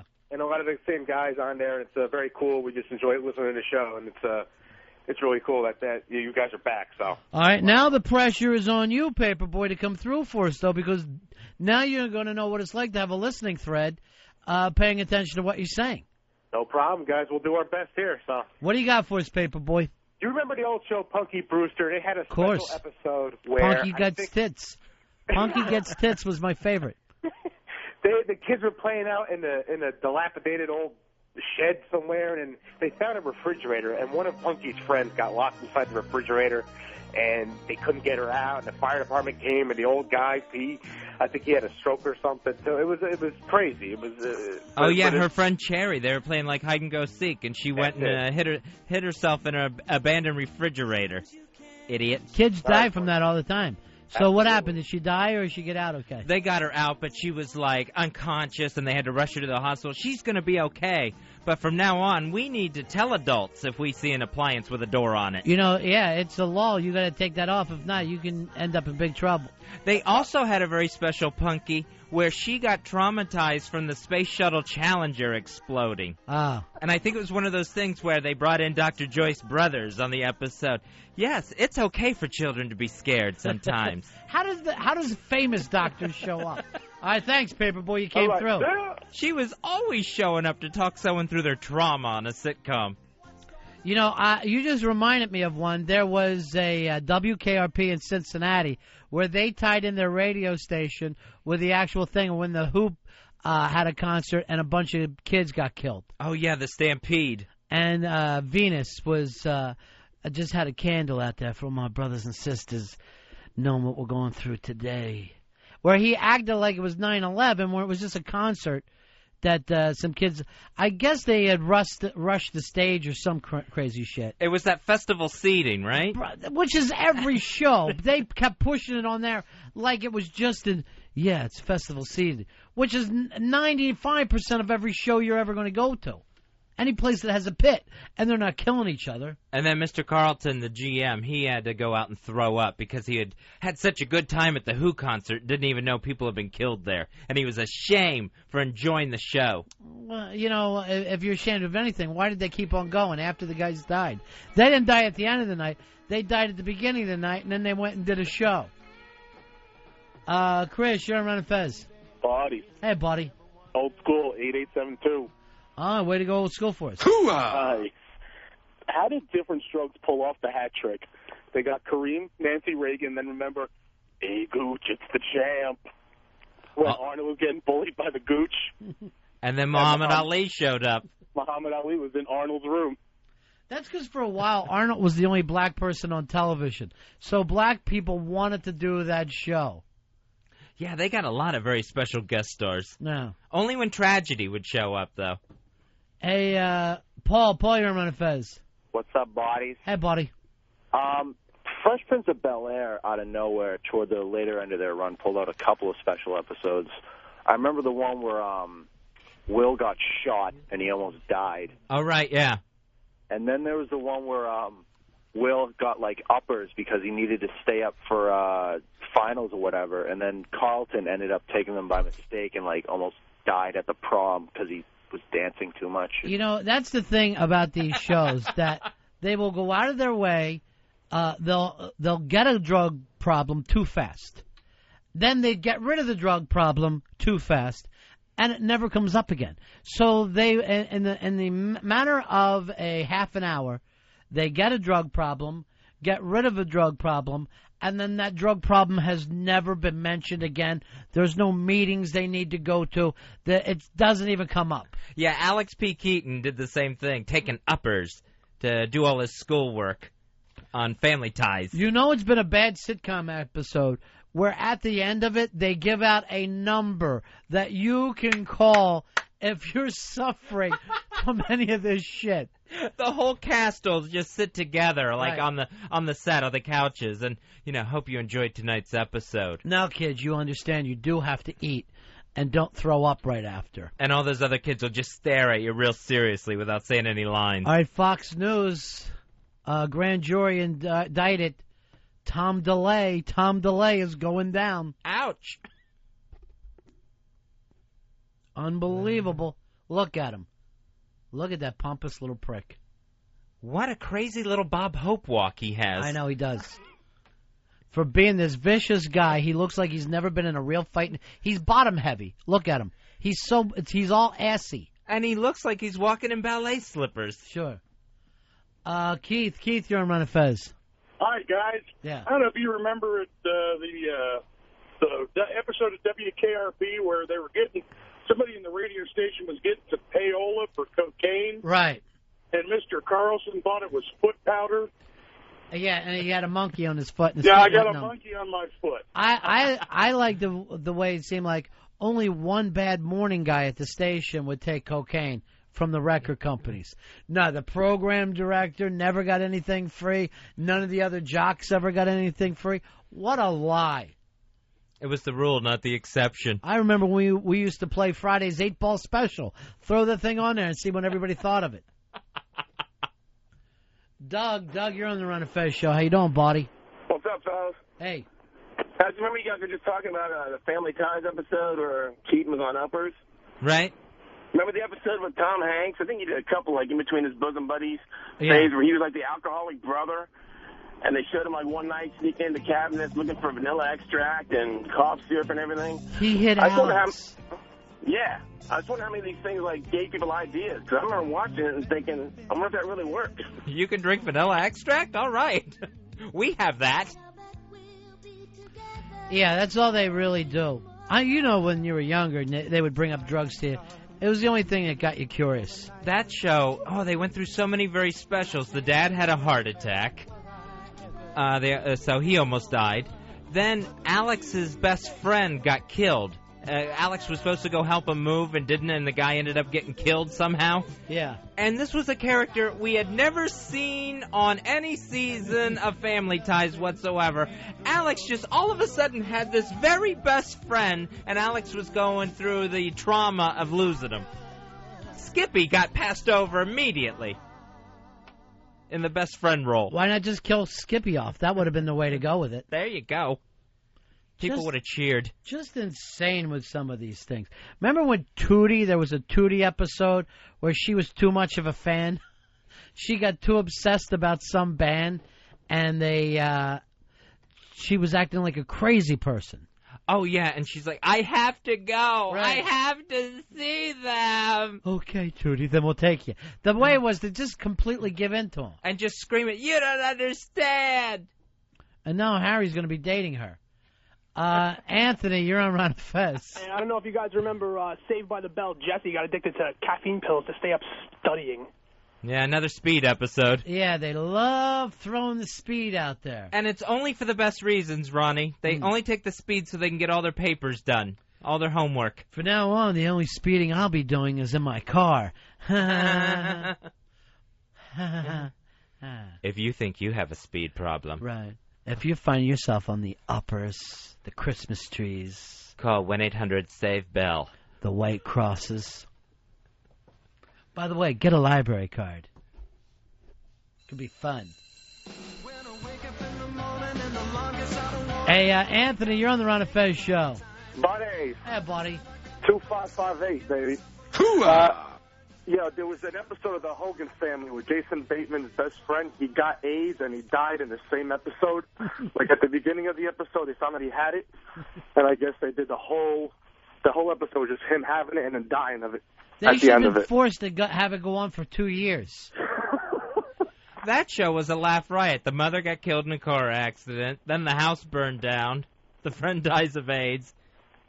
Hey, guys, you also remember the special Growing Pains where Boner goes to the Army or the Marines, and like there was no war going on, and they were all worried about him. They were like, don't go. And he's like, hey, I'll be okay. What are you talking about? There's no war going on. I got to be out in like 6 months. I'll be fine. They also did one on Growing Pains where the sister's boyfriend, Sandy, played by Chandler Bing, was killed drunk driving. All right, Fez. Laura Brooks has sent in a bunch of them. The Happy Days where Fonzie went blind. Oh, yeah, yeah. And he was so frustrated with his blindness. When Richie was in the motorcycle accident and Fonzie started praying. Oh, he owed God one after that. I'll owe you one. And then gave the big thumbs up to heaven. Hey, yeah. And you know you were crying at home a little bit, knowing that he has a spiritual side. Facts of Life had a date rape episode. The Mania that we talked about. That was Jermaine Jackson that she was so freaked out about. Oh, okay. And prostitution when Tootie got lost in the city. Tootie got lost in the city. There was a prostitution episode. Then there was one where she came to the city to do photography. She got a modeling job, and they wanted her to do nudes. And Mrs. Garrett is saying, she's just a little girl. Tootie was the only person on that show that anybody wanted to sleep with. No one ever wanted to sleep with the other fat ones or the bull dyke. They wanted to get the skates up in the air. Yeah, I know. She was the original roller girl. There was something really hot about her.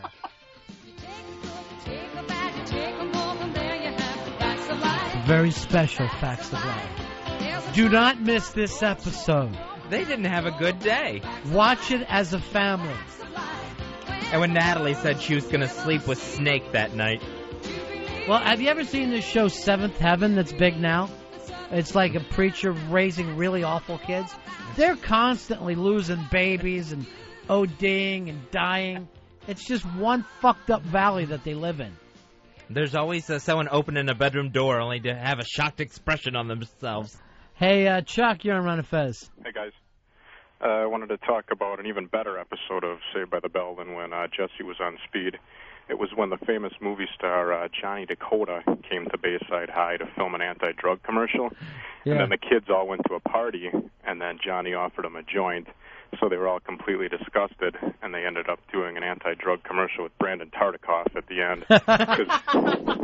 That is so great. Brandon Tartikoff And this was gets friends with the principal. NBC out of whatever trouble that they had at the time. It's like Brandon Tartikoff's personal community service. Have they ever done a anti-drug message that didn't come off as completely lame? Never. You know, the whole egg frying could only come up by somebody tripping. Nobody else would even come up with that metaphor. The one I like now is the little Italian grandmother sitting at the table by herself, and she keeps adjusting the silverware and the plates and everything. And then finally, the announcer comes on and says, just tell your grandma you missed dinner with her because you were out getting high. Like we haven't done that. Who didn't miss a dinner with their grandma? Instead, you'll tell her, Grandma, I couldn't make it. Looks like I might be going to Harvard. They needed me to stay afterwards because I'm captain of the football team. So drugs do everything from hurt your grandmother's feelings to fund the terrorists. Nick, you're on Ron and Fez. Hey, what's up, guys? I love the show. Yeah, it is good. I was telling Fez that during the last break. The Punky Brewster episode. Carrie was stuck in the fridge playing hide and seek. It was up to Punky and Margot to let her out and give her CPR. There was no ambulance. There was no... Henry had a stroke in another episode. He had a bleeding ulcer. Oh, okay. So, and one of my favorite very specials is the Christmas episode of Alf, where everyone is in the house and only two people actually know Alf's an alien because one's blind and the other one doesn't know what the hell's going on. I like any kind of special when there's a Christmas Miracle episode. Oh, that'll always happen. Yeah, Christmas is the time. The Brady's came back for that very special Christmas Miracle. Yeah, she lost her voice and was still able to sing, "Oh, Come All Ye Faithful" at church. Why, he got out of a wrecked building. Oh, yeah, a building collapsed on Mr. Brady. And again, singing to the rescue. If we just sing Christmas carols here, he'll be able to dig his way out of the building. Oh, come. And there wasn't a lot of digging. It looked like he walked and pushed away some loose boards. Lazy? They never really went out of their way to have good effects on those shows. Mike, you're on Ron and Fez. Hey, how's it going? Yeah. First time listener. Your show is great. This is finally they get another good show on here. Yeah, I was saying that to Fez earlier, and we agree with you. Well, of course. Yeah. Now, I was there actually in Cincinnati. I had to go backwards, but when they had the Who concert. Oh yeah, it was like in '79, right? Yeah, they were actually they used a girl as a battering ram to open up the doors at the Coliseum. Now I had never heard that before. Yeah, I heard that they didn't open up the doors in time, and it got. I don't know if you ever been something when the crowd pushes and pushes and pushes, right? And then they started piling up, and people at the bottom were suffocated. Yeah, it was. Oh, Yeah, what a horrible I know. way to go. I know. Ugh. It's an actual nightmare of mine, too. I don't do real well in that crowd situation. That's crazy. But don't forget about the All in the Family when Edith got raped. Yeah, that was to me, one of the funnier ones ever. Edith was Yeah, raped. because the whole crowd went nuts. Yeah. Oh, and Gloria having her miscarriage. Yeah, there was plenty. Yeah, it was nonstop. Oh, the transvestite got beat to death on Christmas. Why? Why? I ain't going to church anymore. You did the same thing when you had one prayer that wasn't answered. You quit. I know exactly how Edith feels. I haven't been back. Beverly LaSalle. Hey, MasterPoeIsBack.com. MasterPoeIsBack.com. I forgot I wanted to mention that because Master Poe sat in with us earlier. I like hanging out with Master Poe, Fez. Well, you get a lot of knowledge there. And I'm teaching him so much. I mean, for a guy who has the skills that he has, he knows nothing about fighting children or animals. Well, I think Master Poe understands he's walking this world as a student. True. He's looking to learn. It's like Kung Fu, just walking around. Hey, Steve. Steve, you're on the Ron and Fez show. How you doing, buddy? Hello. Yeah. Yeah, in an episode of Mr. Rogers, he actually had to bury one of his dead fish. Oh, is that right? Yeah, there was some controversy over it, and it didn't air for like 20 years later. And then you can only get it on video cassette. I'd like to watch it. Now, I remember there was a Sesame Street of Mr. Hooper dying. Yeah, where everyone was going to find out about Mr. Hooper dying. They had to tell the kids and the Muppets. But who's going to feed Big Bird? Because Mr. Hooper always gives him bird seed. Because apparently they say Big Bird was like, always had that 4-year-old thing. And I guess when little kids, when there's a death, they wonder how this affects them. This is how terrible children are. Will I still get to go see him? No. He's in fake heaven. Can he come to my house and see me and play with me? No. Look, you're just 4, so you're stupid. Let us deal with it. Will he buy me toys on my birthday? You're not getting him any more toys. People are dead. And maybe it's because you're bad. Maybe it's because you won't be potty trained that your relatives are dying. I'm just 4. That's right. A bad 4. You're a very bad 4. Yeah, bad 4. Bad 4. I'm a bad 4. Now let's pull your pants down and do that dance I taught you. Okay. A bad 4 dance. Yes. The bad 4 dance. My diapers. Right. Now do that dance over top of me. Okay. Will that bring him back from heaven? Who? Mr. Hooper. Whatever. I think I made that up. I can't focus on anything but this bad 4 dance. Cha-cha-cha. Cha-cha-cha. Just a fat cha-cha-cha pantsless dance. Hey, Mike. Mike, Hey, you're on Ron and Fez. You remember on The Facts of Life, every week it was somebody's new best friend that had the very special problem? Yeah, right, because they can't have them get raped. Right. So their friend that doesn't listen has to get raped. This is Joni. She just transferred her here from another school. And I'm on acid. And then, Fezzi, you remember when Jan Brady was Blair's nun sister? And she said, I've been called everything from a liar to a lesbian. I don't remember that, Fez. She was? Oh, yeah, Eve Plum showed up as a nun and tried to do a very angelic dialect.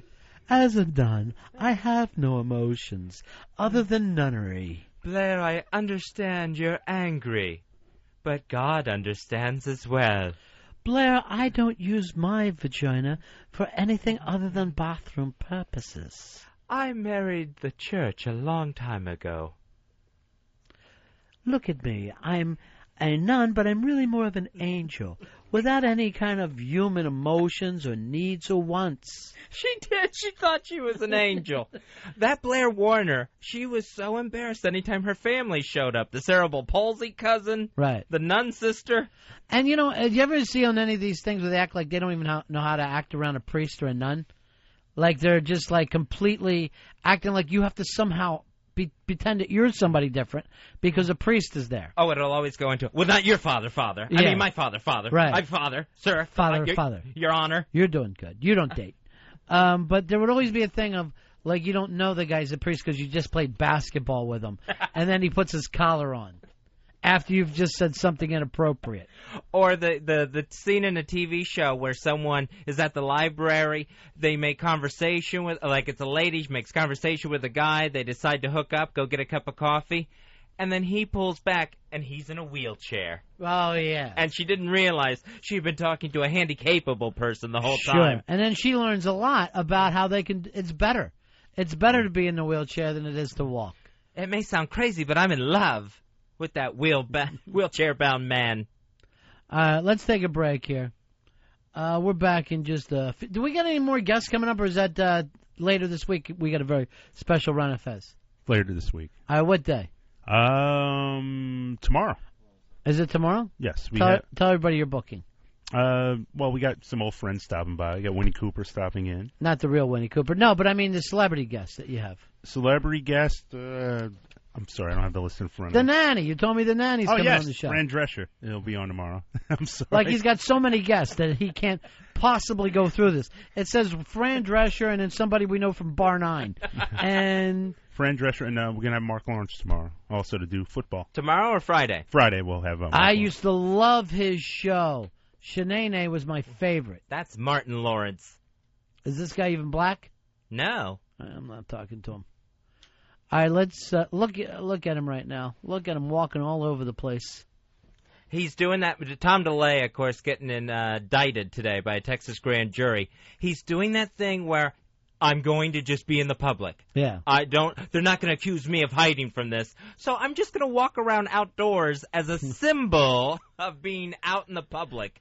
Look at him sweat. Yeah, it's a nightmare. We'll take a break. We're right back. It's the Ron and Fez Show. Ron and Fez, XM 202.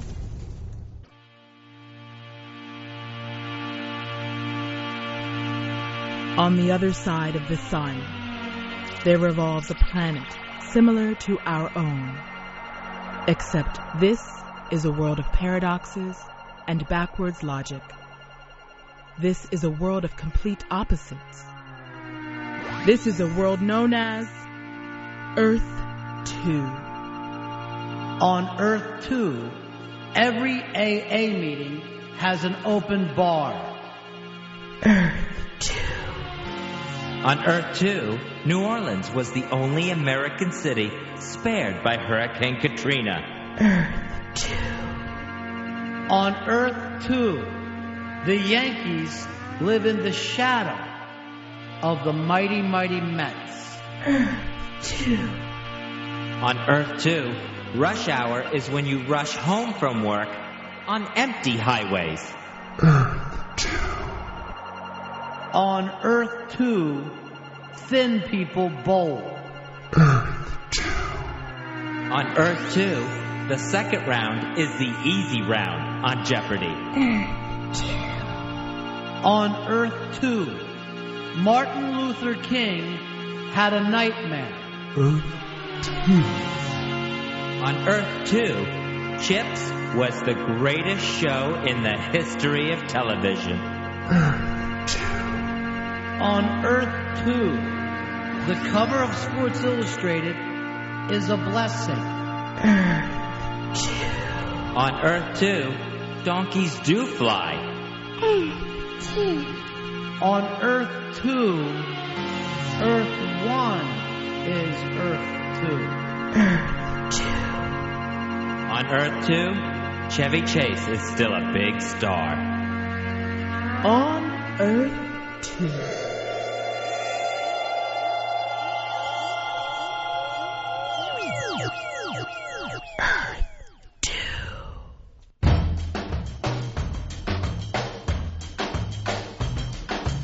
Why does Chevy Chase get your wrath? That's not nice. All right, the Ron and Fez Show. Good news for the Jets fans. He's back, ladies and gentlemen. Vinny Testaverde, 43 years old, is putting on his leather helmet and coming back to take the Jets to the Super Bowl. Someone woke up Rip Van Winkle and he's ready to play. Fez, you got them in 2 weeks, right? Bucks take them on this week. Fez has a bet that really does, it throws the money stuff away. You are offering, you and J-Dubs, our good buddy from Florida, he's a big Detroit Lions fan, If he loses, he gets a Tampa Bay Buccaneers tattoo on his ass. If you lose, Detroit Lions tattoo on your ass. Yeah, literally putting my ass on the line on this bet. That is true. So Tampa Bay Buccaneers, 6.5-point favorites this coming weekend in Tampa Bay against the Lions. Me and J-Dub's doing the Governor's bet. Governor's bet. Straight up. I wish more governors would do this. Yeah. Get tattoos of other teams on their asses. Well, this is not a bad deal for you because the line is up 6.5 leading your way.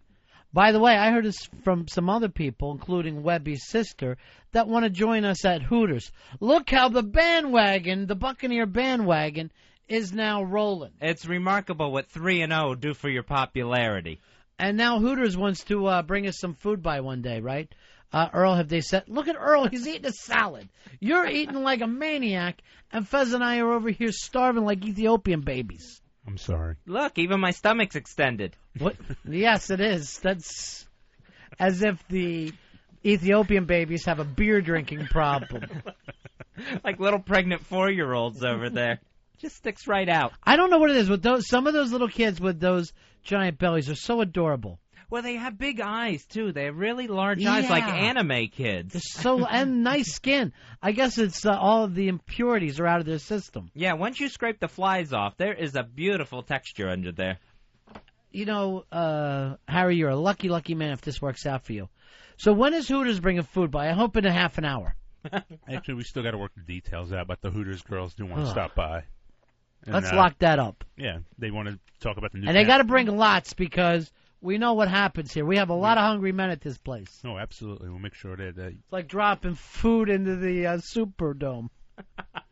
It's going to go quick into the strongest. Get it? It's a bag of Fritos.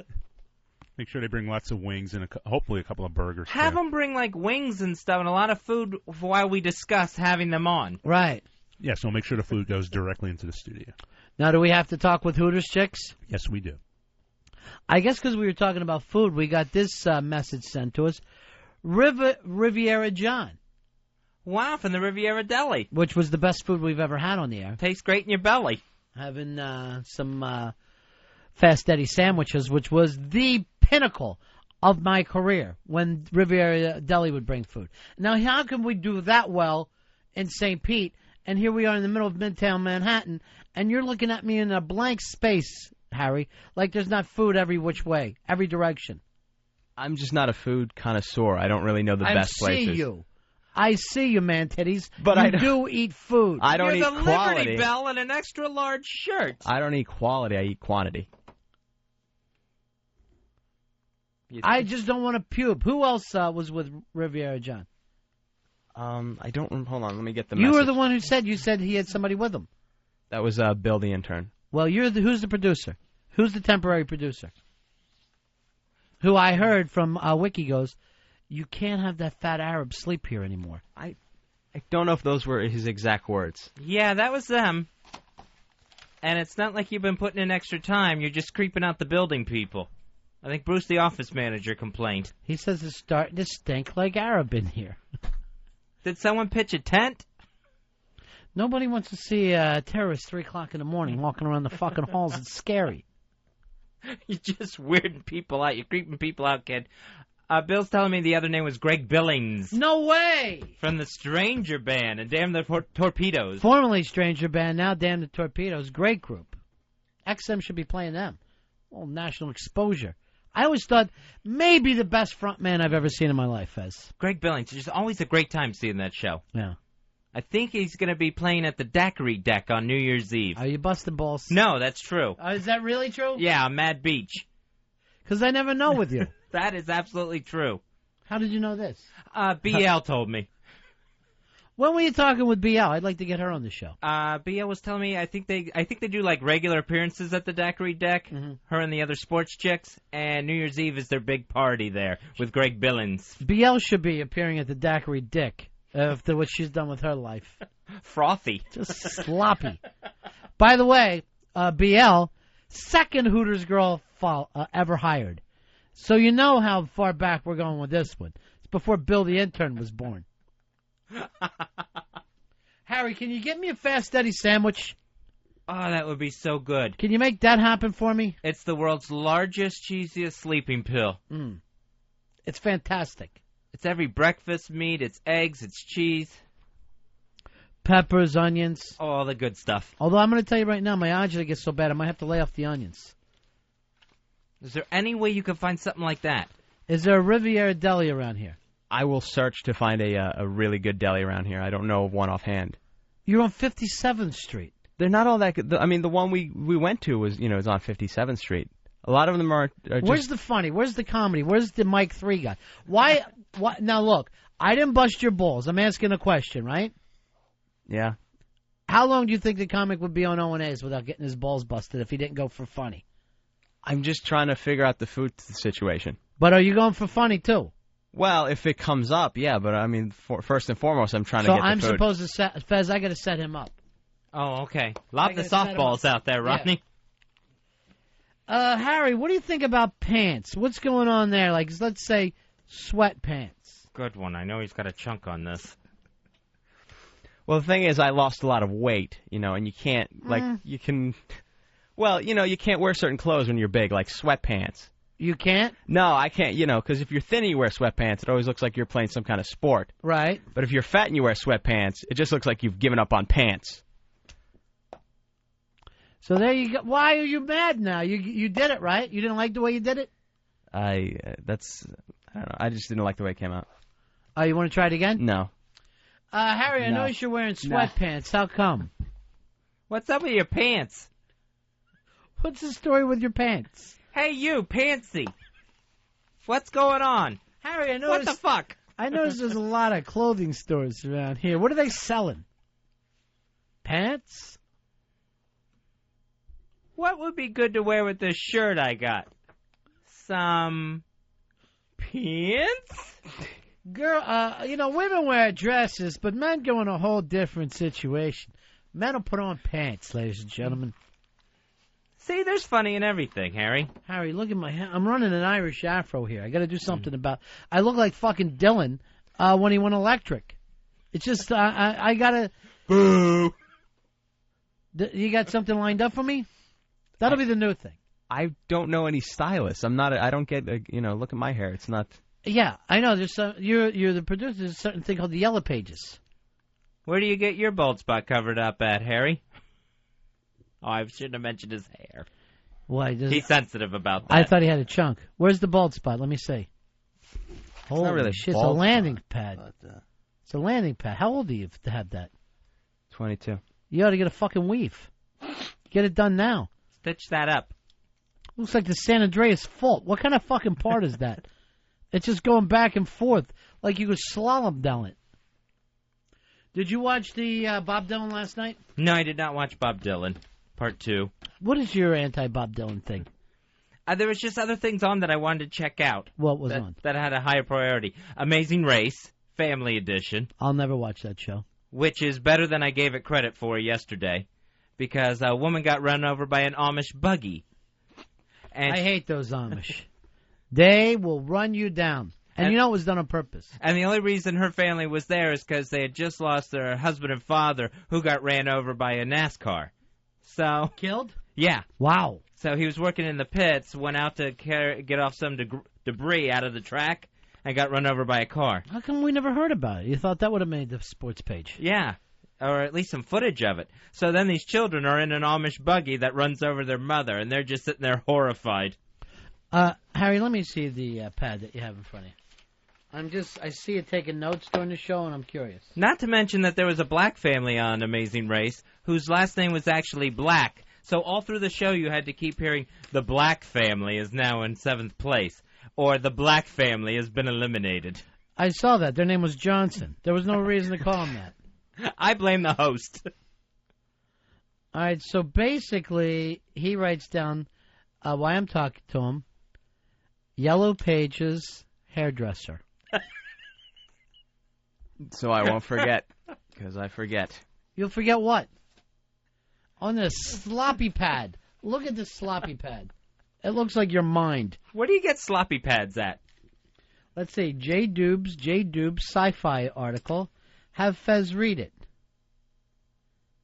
What sci-fi article do I have to read? There was a thing Ron sent that he wanted printed out about the 50. Where is it? That was days ago. I had to have one of the. It's not all on one sheet is the problem. He Okay. forgot. He I couldn't read his own emailed sloppy that to you pad. when? It was like the 50 best sci-fi Yeah. TV shows or something. Oh, cool. That went out on Monday. Monday. We're at the end of Wednesday's show. When did you think I wanted it for? I was trying to get someone to put them all down on one sheet. And you couldn't? I didn't get a chance to, no. Not that it's my job. I could do that in 5 minutes. What were you doing when you stayed up all night? I was cutting production. You were sleeping. Sleeping. And then also last night, I watched the brand new show Commander-in-Chief starring Gina Davis as our very tall first female president. Mm-hmm. How was that? Just a disaster. It's just all cliches, and it's everything bad. And it's like, you know, the president has a stroke. Our president, Theodore Roosevelt Bridges, has a stroke. That's supposed to be the guy's name. Really? Yeah. So he's on his deathbed asking her to resign. She decides not to. Then she addresses Congress for the first time, joint session of Congress as our new president. She barely even brings up the fact that the nation has just lost its leader. That's just an afterthought, that the president is now dead thanks to a stroke and the nation is in turmoil. She barely brings it up.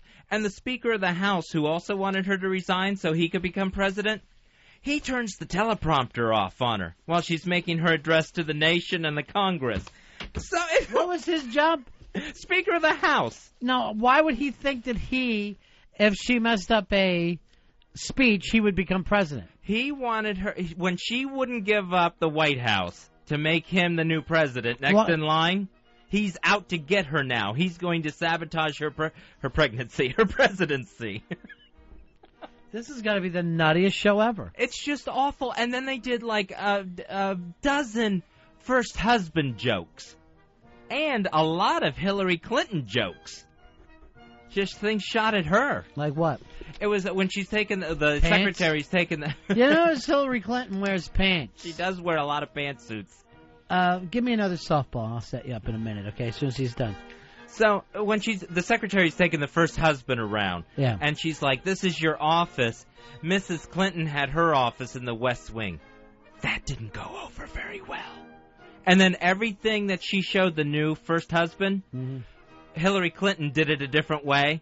That didn't go over very well. Yeah. So just like 3 or 4 Hillary Clinton jokes through this mess. I guess that's an easy laugh for you, huh? I guess. And then they would do the thing of like they have to try to explain government to you because everyone's too dumb. And the new president, she goes, "I want to see the chairman." The chairman of the Joint Chiefs? Yes, the chairman of the Joint Chiefs. And she threatened to attack Nigeria to prove that she's a tough president. Nigeria? Yeah, she was going into Nigeria. She had a battle plan all set up and the generals behind her. Is she starting to work on this homeless problem, Fez? If you notice, there's a homeless problem in the country, right, Harry? Well, I don't understand the lack of compassion for the homeless that people have. You know, people are like, oh, he's lazy. Like, really? Do you think it's lack of ambition that keeps the guy homeless? Like, he gets up every day and goes, oh, I got that job interview at noon, but I also want to stay here and shit myself. Not enough hours in the day.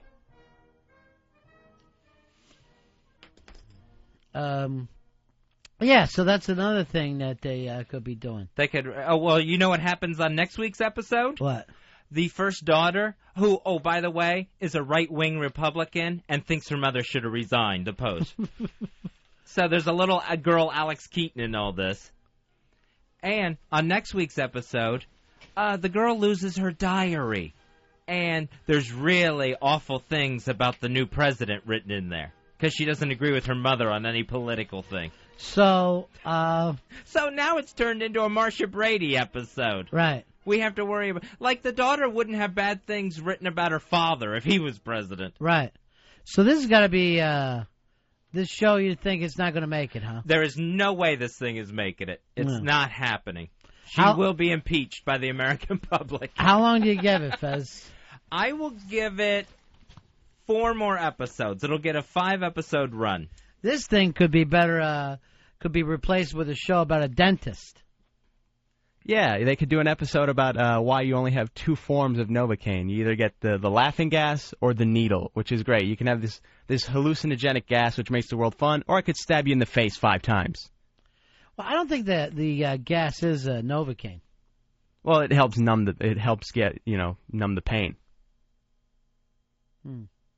It's more like when they're putting you out for oral surgery. Right. Novocaine's when they're actually just working in a spot.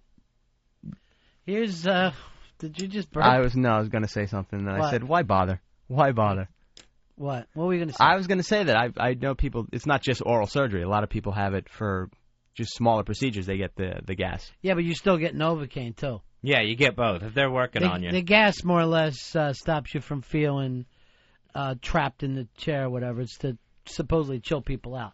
But you wouldn't just get gas and then just start drilling into your tooth because you can still feel pain there. Here's Alan. Alan, you're on Ron and Fez. Hey, what's up, guys? Hey, Alan. I'm just listening to you guys, and I'm enjoying it a little bit. But, man, Fez, you must be got eyes everywhere in that, because both those shows you've been talking about were on at the same time, that great race and then this president one. What's going on? How you doing this, Fez? Through the magic of TiVo.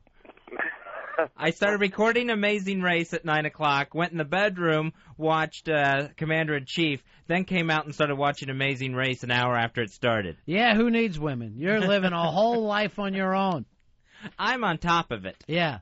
And just a trail of Chinese food from one room to the next. Hey, what's on tonight? Tonight we got Lost on our TiVo alert. What time's that come on? That is going to be on they're going to re-show last week's episode at 8. Then a new episode comes on at 9. Mm-hmm. And then after that is Invasion. That's another new ABC show that will not make it. It's kind of the Lost ripoff, like, oh, let's have a crazy Lost show. Yeah. And Martha Stewart's Apprentice is on at 8 o'clock tonight. I already think I'm done with both the Apprentices. What I might do is wait till the end and watch that last episode. I mean, forget about it. I'd rather be into religion right now, Fez. Religion? Well, yeah, you got Jews and Christians who are pretty much both the same when it comes to the Old Testament. I like the idea that they're very similar on that. Like, no, we believe the crazy story about Moses and the Red Sea. We believe the crazy story about Noah and the Ark. But the New Testament, it's like, oh, wait, he turns what into wine? All right, I'm calling shenanigans. That's bullshit. The thing, too, that's happening, what is wrong, Harry? Nothing. What do you want me to do? Should I fake laugh? No. Tell me what to do, and then I'll know. I don't always know how to do it when you got your material. Give me another one. I'm going to do better. I'm going to do better. No, I'm going to do better. I'm out of material. No, I'm going to do better. You can't be. You're going to need more for the comedy challenge against Nathaniel. Nathaniel better be on his game, because I'm hearing some stuff tonight, like with that homeless shitting themselves and the Jews don't believe Jesus. There's some things happening. I hope Nathaniel doesn't walk in there doing a bit on pants, because we're going to know where he got it from. Don't step on my material, Nathaniel. Hey, Dental Dan, you're on Ron and Fez. Hey, guys. Of course, the name, I'm a dentist. Harry needs to revamp his jokes. There's also conscious sedation that a lot of dentists are using now, too. So he needs to really research his jokes if he's going to be an outstanding comedian. Later, gentlemen. I'll see you later. What do you say to the American Dental Association? What do you do when you get a heckler like that? Knowledgeable heckler. In a dentist gown. I don't come to where you work and try to stop you from doing a root canal. Is that one of the gimmicks? I don't kick the drill out of your hand. What do you say to him, Harry? Harry? I don't know. I'd probably improv it. I'd just deal with it. Well, this is where you are now. This is where you improv. Improving will be good at this moment. Now, when Bill Berg is on O&A, is he doing his material, or is he... He's just riffing. Yeah. He's very funny either way. Oh, try some of that. Yeah. Try some of that riffing I've heard so much about. Hold on, this just then. Fan me up, you some flounder. MasterPoeIsBack.com. Oh, wait, it's on the other side of that. Oh. Hold on. I don't know, Fez. Any sports on tonight? Like, I wouldn't mind watching some boxing. You know what I like about boxing? It's What's that, there's Harry? a lot of I've noticed there's a lot of blacks and Hispanics in boxing, and that's because boxing really is a poor man's sport when you think of it. You know how poor you have to be, where the only way you can make a living is to get punched in the face. That wasn't me. That was Earl. Yeah, that was the other black right. person. That's true. It is the poor man's sport. At one time, the Irish did it, then the Italians, and who's ever kind of on the bottom there. Yeah, it always goes lower and lower. I'm trying to figure out who the next. Maybe the Arabs will be next. It could be. We'll see. Dan, you're on Ron and Fez. Hey, Dan. Hey, guys. Love the show. Thank you so much. Just want to say, apparently he needs slow pitch softballs. None of this fast pitch softballs anymore. Am I coming in too quick? You're like the Olympic team. I'm going to be ready. Or a tee. Maybe a tee or something. I don't know. This is just, it's a disaster. No, I mean, we're doing the third mic. Fezzi and I always want somebody on third mic ready to chuck some things in, and it's been slaying for O&A. Let's now we got Harry. Here's our third mic. Look who's on Fox News right now. Look at that lunatic blonde. Oh, what is her name? Ann Coulter. Ann Coulter. She's a complete psycho, and yet look at her. Even though she's not the prettiest girl, and you'd still bang her because she's crazy. Now, we haven't heard any of the sound of this, but when they go to the anchors, look how sad everyone is when they talk about Tom DeLay.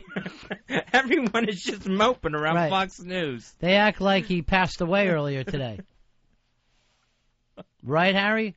What do you think about Ann Coulter? Harry? Mike 3? Harry, you're on. She's wearing pants in boxing. She's wearing boxing pants. Hey, Scott. Scott, you're on Ron and Fez. Yeah, I just want to know, what your point is about the whole homeless thing. Harry? I'm just saying, when you say not homeless people are just lazy, that's not the grand, I mean, who's going to be against homeless people? Do you know any homeless people? I mean, I see homeless people every day. You ever worked in Newark and seen people? I've gone through Newark, yeah. Wiki accused you of being one today. So when you see people that lie to their wives over and over again, or vice versa, and they won't listen, and they won't do anything responsible, and then they get kicked out of their own house, you want basically the government to take more tax money from regular hardworking Americans and somehow do what for homeless people? Do what? I don't have a whole solution. It's just a stupid homeless joke. All right? There's no fucking thought behind it. There's nothing brilliant. There's no fucking brilliance behind it. It's just a dumb little joke. Are you all heckling yourself? Here's a little hint, then. Here's a little suck. For you. Be funny. If you got something to say, be funny if it's going to be a joke. I liked when you started breaking down and yelling. Of course you do. That's the. I'm sorry. What? You almost got balls. What happened? No, nothing. What happened? Maybe let nothing. him drop back down. Of course Nothing. I do. What? That's the whole point of it. It's the whole point. It's not for me to be funny. It's for me to just break down. So I'm holding you back? No, it's not that. It's nothing.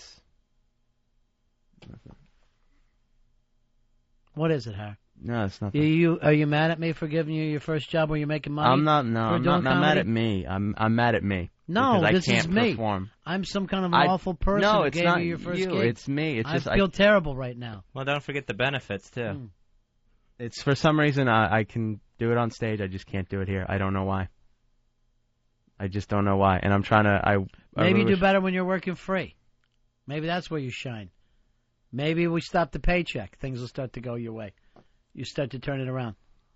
That eye of the tiger. When you're hungry. Maybe we'll do this show at 2 a.m., have 3 people here, and you'll go out and sell the hell out of it. Seth, you're on Ron and Fez. Hey, boys. How are you? Good to have you buddy. back. I just want to say, Harry, I give you a lot of credit for trying to do your routine over there, but the boxing bit is straight out of Chris Rock's repertoire. He said the further you go down in the socioeconomic ladder, the better boxer you are, probably. Is that the bit I did? Well, pretty close to it. I'm not knocking you. I'm just saying, just like before, do a little more research, maybe. Everybody wants me to do research for the jokes. Not the like research, I'm writing a maybe term just be paper. a little more aware of what's going on in pop culture, especially one of the most prominent comedians in the country right now. But anyway, good luck. See you. Hey, Bill, you're on Ron and Fez. He's saying take from the less popular. Hi, Bill. Hey, I think we got a translation problem with Harry's jokes. Maybe they'd be funny in his native Arabic. Harry? Not an Arab. All right, let me do this. Let me take a break. We'll come back and you'll have some stuff ready to go. And I'll be out of the room. What's that? I don't see how that would be any better. I don't see how. I'm not good on this. On what? It's not going to be any better for me to do it. You refusing to do your job? No, the jokes. It's not going to be better for me to tell jokes on air. It's just not. I don't know why I just can't do it. It doesn't work out well. I don't know why. What are you saying, Earl? No, I'm just trying to cheer him on. I'm like, come on, Harry. Thank you for cheering me on by playing sound effects. I'm feeling nervous for my hair in this comedy challenge. No, you know what, Fez? This is not his venue. He doesn't do well here under what I call a paid situation. It's that Monday night open mic night that he does well. A microphone's a microphone. Hey, Steve. Steve, you're on Ron and Fez. Hey, Ron, I wanted to know, I wake up in somewhere in 2002 and a Harry rant is on NEW? This is the same hack material he was using back then. Harry? Those are just the ones I remembered off the top of my head. You have that book, that comedy notebook of greatness?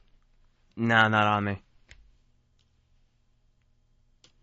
Would you do this better if we went down in your mom's cellar where you have all those pictures of an audience laughing real hard? The cutouts?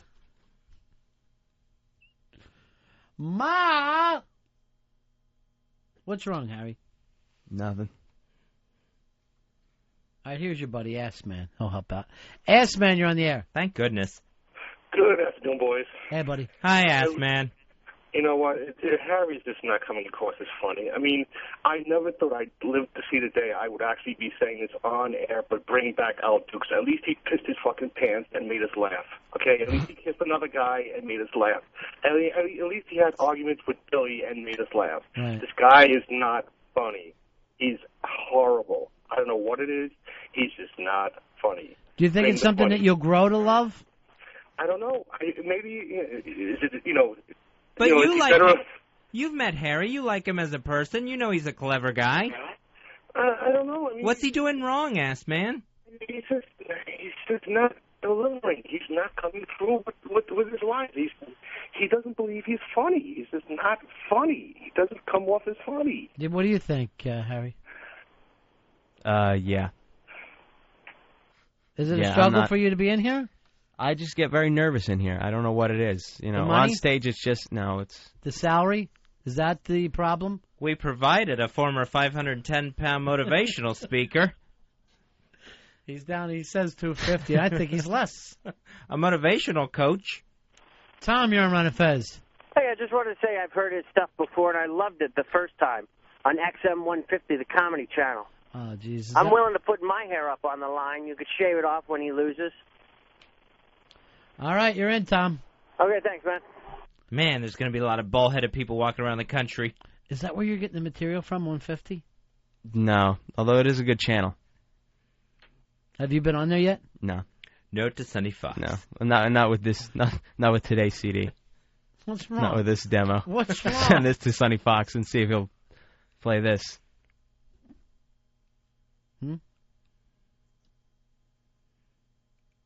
Hey, Joe, you're on Ron and Fez.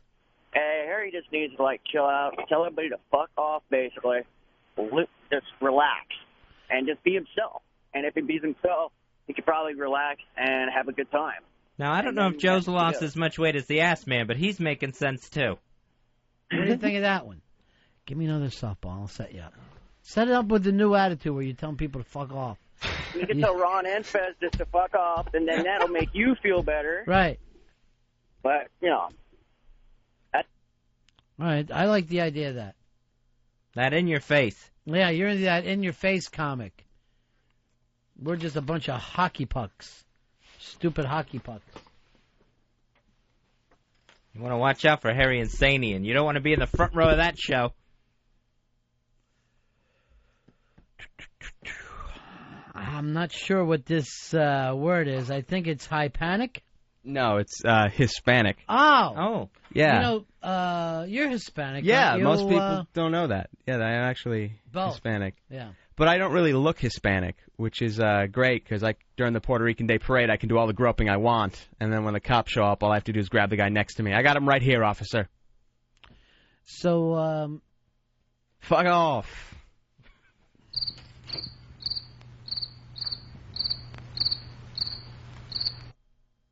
Earl, if you do that, he can't get to the punchline. So no, it was there. It Wait. was there. I know Oh. it may not seem like it. What was the punchline? But it was Ouch. there. All right, do it again. What was the punchline? I don't even. I thought that was the punchline. It was. It was the punchline. Which part was? I wish someone would come in here and punch me. Why are you saying that? And then, I'm trying to really... Oh, a homeless boxer? Yeah. I'm just trying to set you Who up. just went to the dentist. Barry, you're on Ron and Fez. Hey, man, I cannot. Dude, if this guy ever comes, Harvey, you ever come to Alabama? Harry. I'm gonna, And I will don't never care. go to Alabama. Listen, Why? number one, man, A lot of clubs there. You know why? Because of better than this fucking idiot is, man. I don't care if you ever come down or not, Harvey. I'm going to punch you in your fucking throat. You can't do it because you're not funny, man. Are you saying you wouldn't take a gig in Alabama? You wouldn't play Birmingham, No, I might. Mobile? I might. I was just. Why? How are you a comic if you've never been on the road? You never toured? I've done some road stuff. Where? Just different clubs in Florida, like a couple of places down there when I was down there. Open mic? No, it wasn't an open mic. I played Uncle Funny's a little bit, but it wasn't an open mic thing. You got paid? Uncle Funny paid you? Yeah, we got a small amount, nothing big. I got like $10 for the spot. Wasn't anything major. Uncle Funny's pays like $4 or $5 grand for the weekend. Yeah, How I did wasn't headlining. I got $10 is one guy paid you out of the entire place. One head paid you. That's a drink and one cheese stick. So you are a road comic. Not you got really. $10 thrown to you at Uncle Funny's. Oh yeah, I got the tour shirt. That was fucking great tour. What's wrong, Harry? Now you're mad at me? Mad at Uncle Funny? All right. Let's take a break. We're right back with more of the comedy stylings of Harry T. Ron Bennington, Fez Wadley, The Ron and Fez Show. XM 202. We now rejoin Ron and Fez's 1,000 Reasons to Hate Pittsburgh. Reason 462. Big stupid waterhead Ben Roethlisberger. Reason 463. They have 3 rivers, and each one smells like a sewer. Reason 464. That piss they call Iron City beer. Reason 465. Hometown hero Dan No Ring Marino. Reason 466. Burned out steel factories. Reason 467. Hometown hero Bill No Ring Cower. Reason 468. Shit in a rapper Clark bars. Reason 469. Hometown hero Jim No Ring Kelly. Reason 470. Heinz ketchup. Reason 471. Kid toucher Mr. Rogers. Reason 472. Willie Pops Stargell and that stupid We Are Family song. Reason 473. Big stupid Giant Brian. Reason 474. The worst movie ever, Flashdance. Reason 475. Roberto Clemente. Reason 476. Inbred. We'll be back with more of Ron and Fez's 1,000 Reasons to Hate Pittsburgh.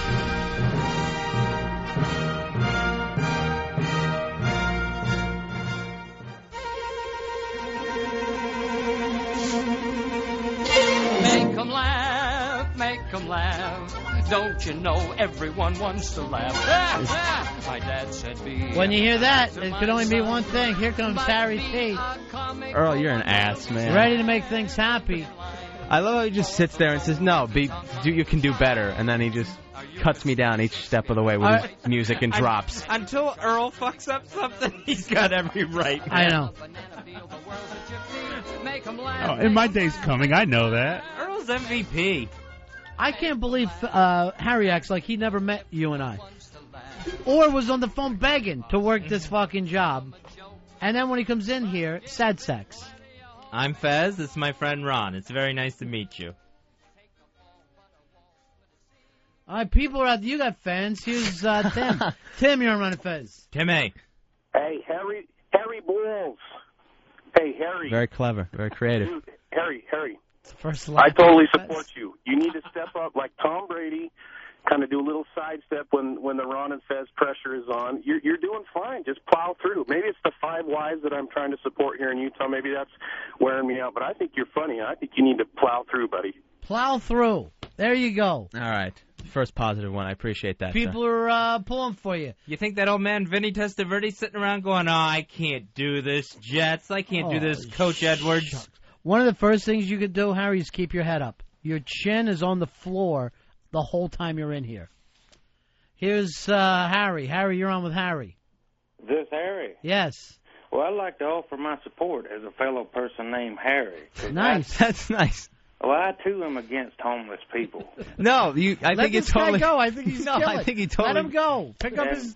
I like his delivery. And like I said, I'm against the homeless people like your Harry there. Yeah. And when I see homeless people in sweatpants, I'm absolutely livid.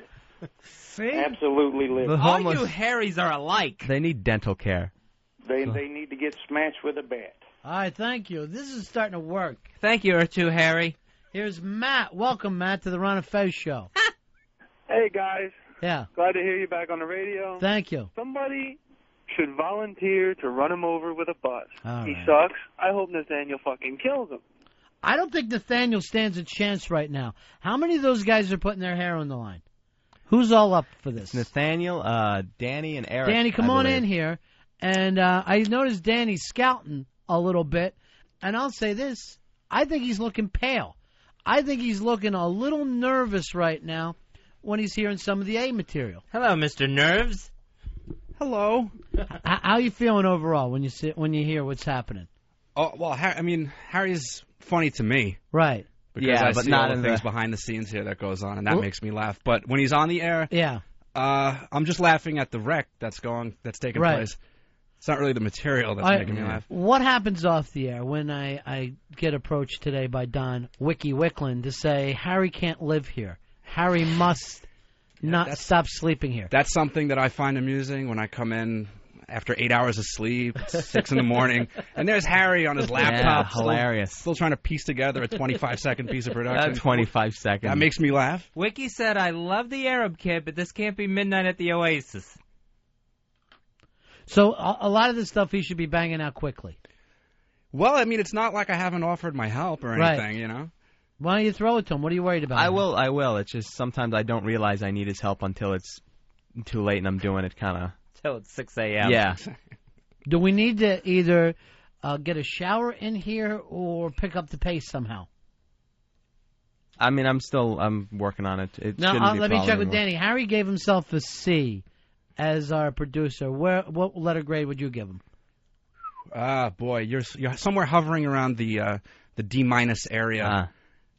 Wow, this is like Brownie, the former FEMA guy, appeared in front of Congress, and that one congressman just screamed, I give you an F-.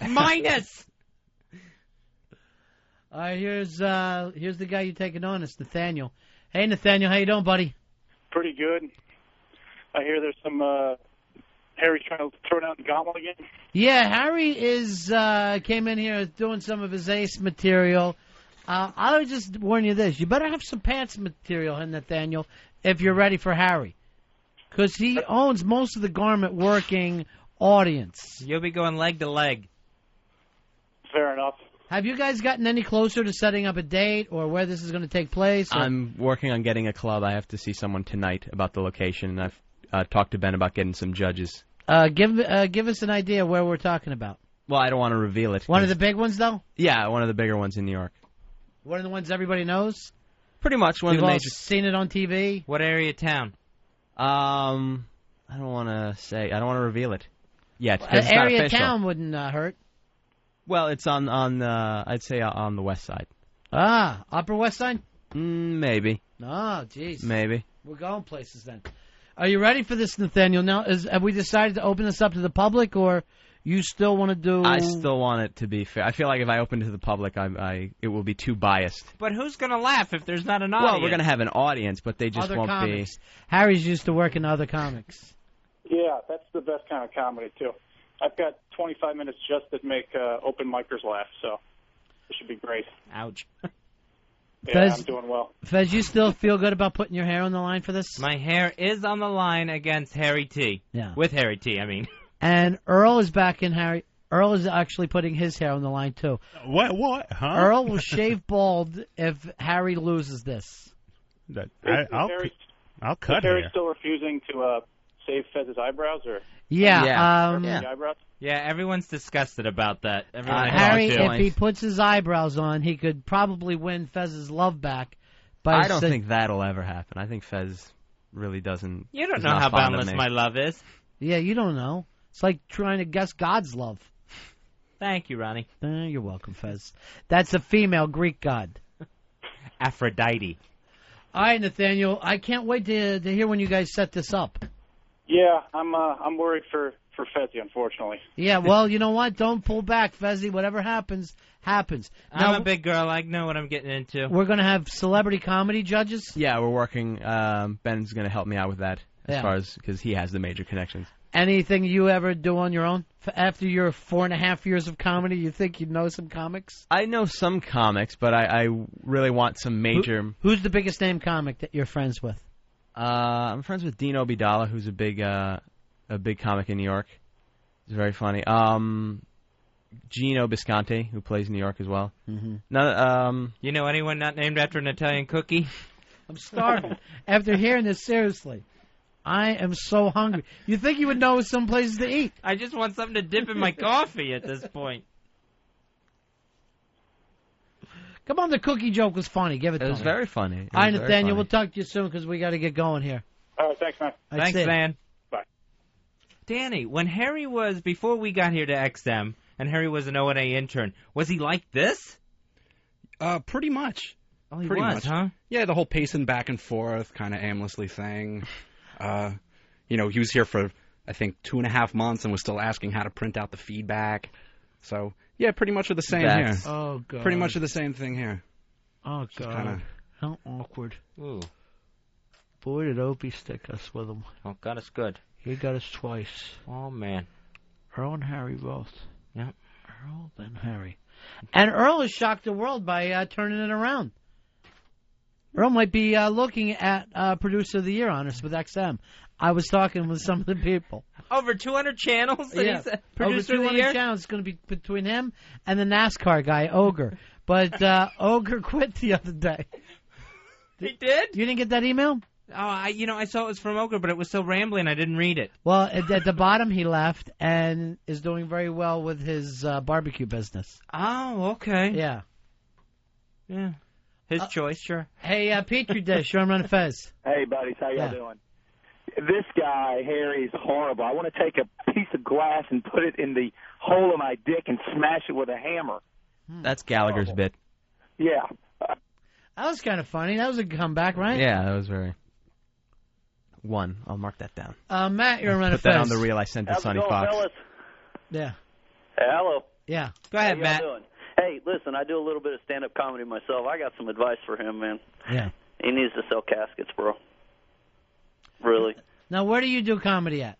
Well, I do amateur. I do stand-up here some of the nightclubs. I started in Omaha, Nebraska, and I'm in San Angelo, Texas right now. It's a small enough town. There's not really any type of a venue for it, but every once in a while I'll get my foot in the door somewhere and do a little bit of stand-up. But I've kind of been in the same boat as he is, and really I think he can get past it. I think his big problem is the lack of confidence.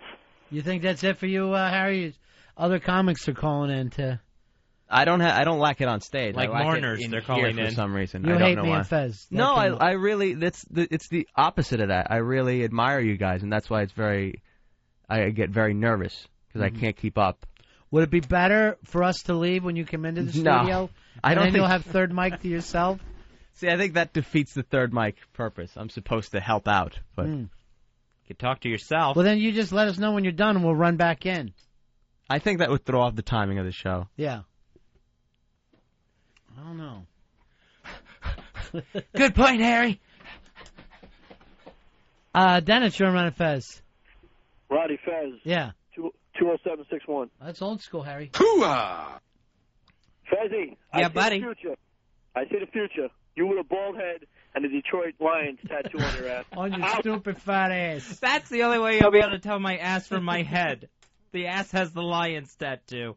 Are we getting this done on the air, your tattoo? Yeah, we'll do it right in here. Bare ass. I'm going to invite all the people in. Oh, bare ass. We'll need one of those surgical screens put up. From MASH? I know what the O in Lions is going to be, too. All I need is the L, the I, the N, and the S. You know what? I'm going to tell you the truth. I cannot believe that you put your body on the line for a bet. I would much rather put $10,000 up than ink under my skin. I don't know what it is about a tattoo that just grosses me out. It seems like I would always feel dirty. My big fear about this, if I lose and I'm getting this tattoo, I'm always afraid they're going to hit like some sort of artery with that needle. And then, like all the predictions, Fez bleeds to death out his ass. Who was predicting that? I did. I've got a bet on that. I've got it in my high school yearbook. Most likely to die from bleeding from his ass. Yeah, right next to my picture in the Spanish Club. Yeah. Actually, it'll be your eyes, your nose, ears, and ass. I'll bleed. That's called a bleed out, and it's what happens when it really grabs you bad. Harry, I'm pulling for you now, and I'm starting to feel like you've hit bottom, and you're starting to push off. What I didn't know was that, let me just check with Danny. Do any of the O&A guys respect Harry? And I want this is complete shoot, total truth. Nah. Were you all shocked when he got the gig? Yeah. Yeah. Maybe Bill, though. I mean, Bill, what do you think?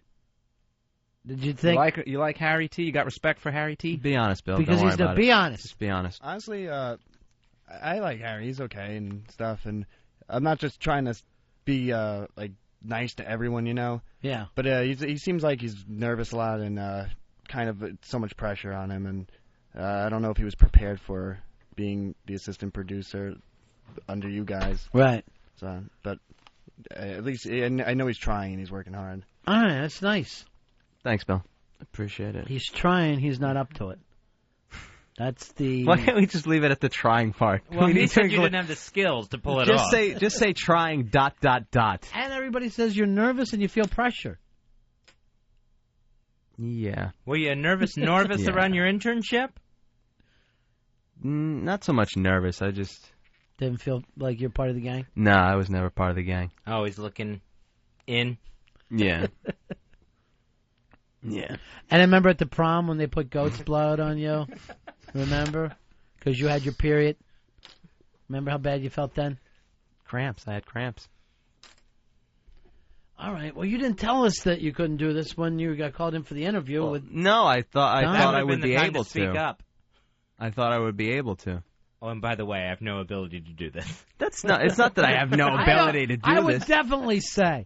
I always tell people all the time when they'll go, "Hey, here's a business opportunity," and I go like this: "I know me and Fez, and we're really lazy, and 3 to 4 hours a day is as hard as we're going to work on anything." I constantly say that.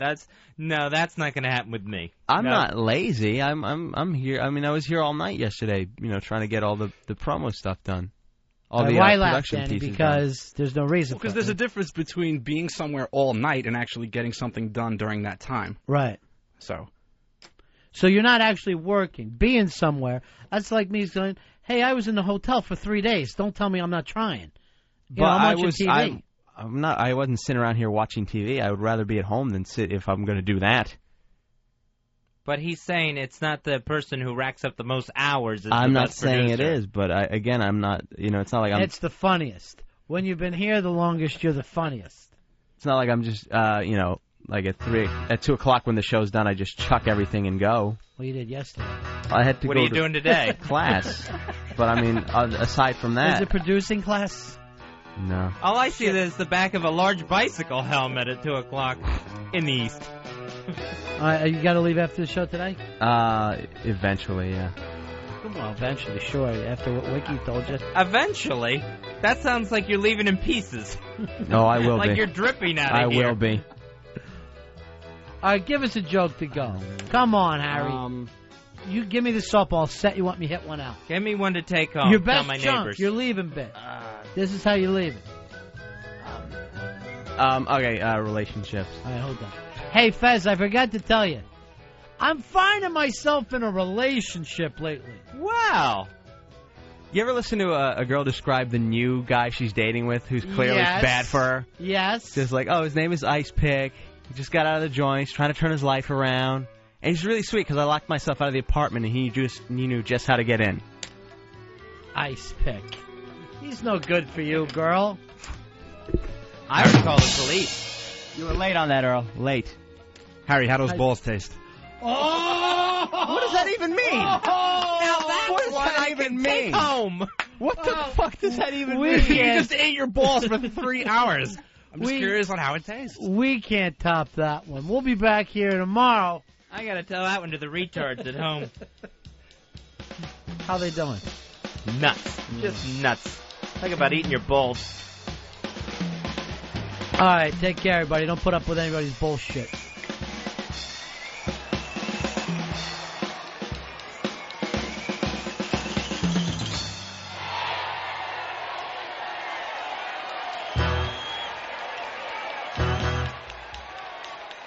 Ron and Fez, XM 202.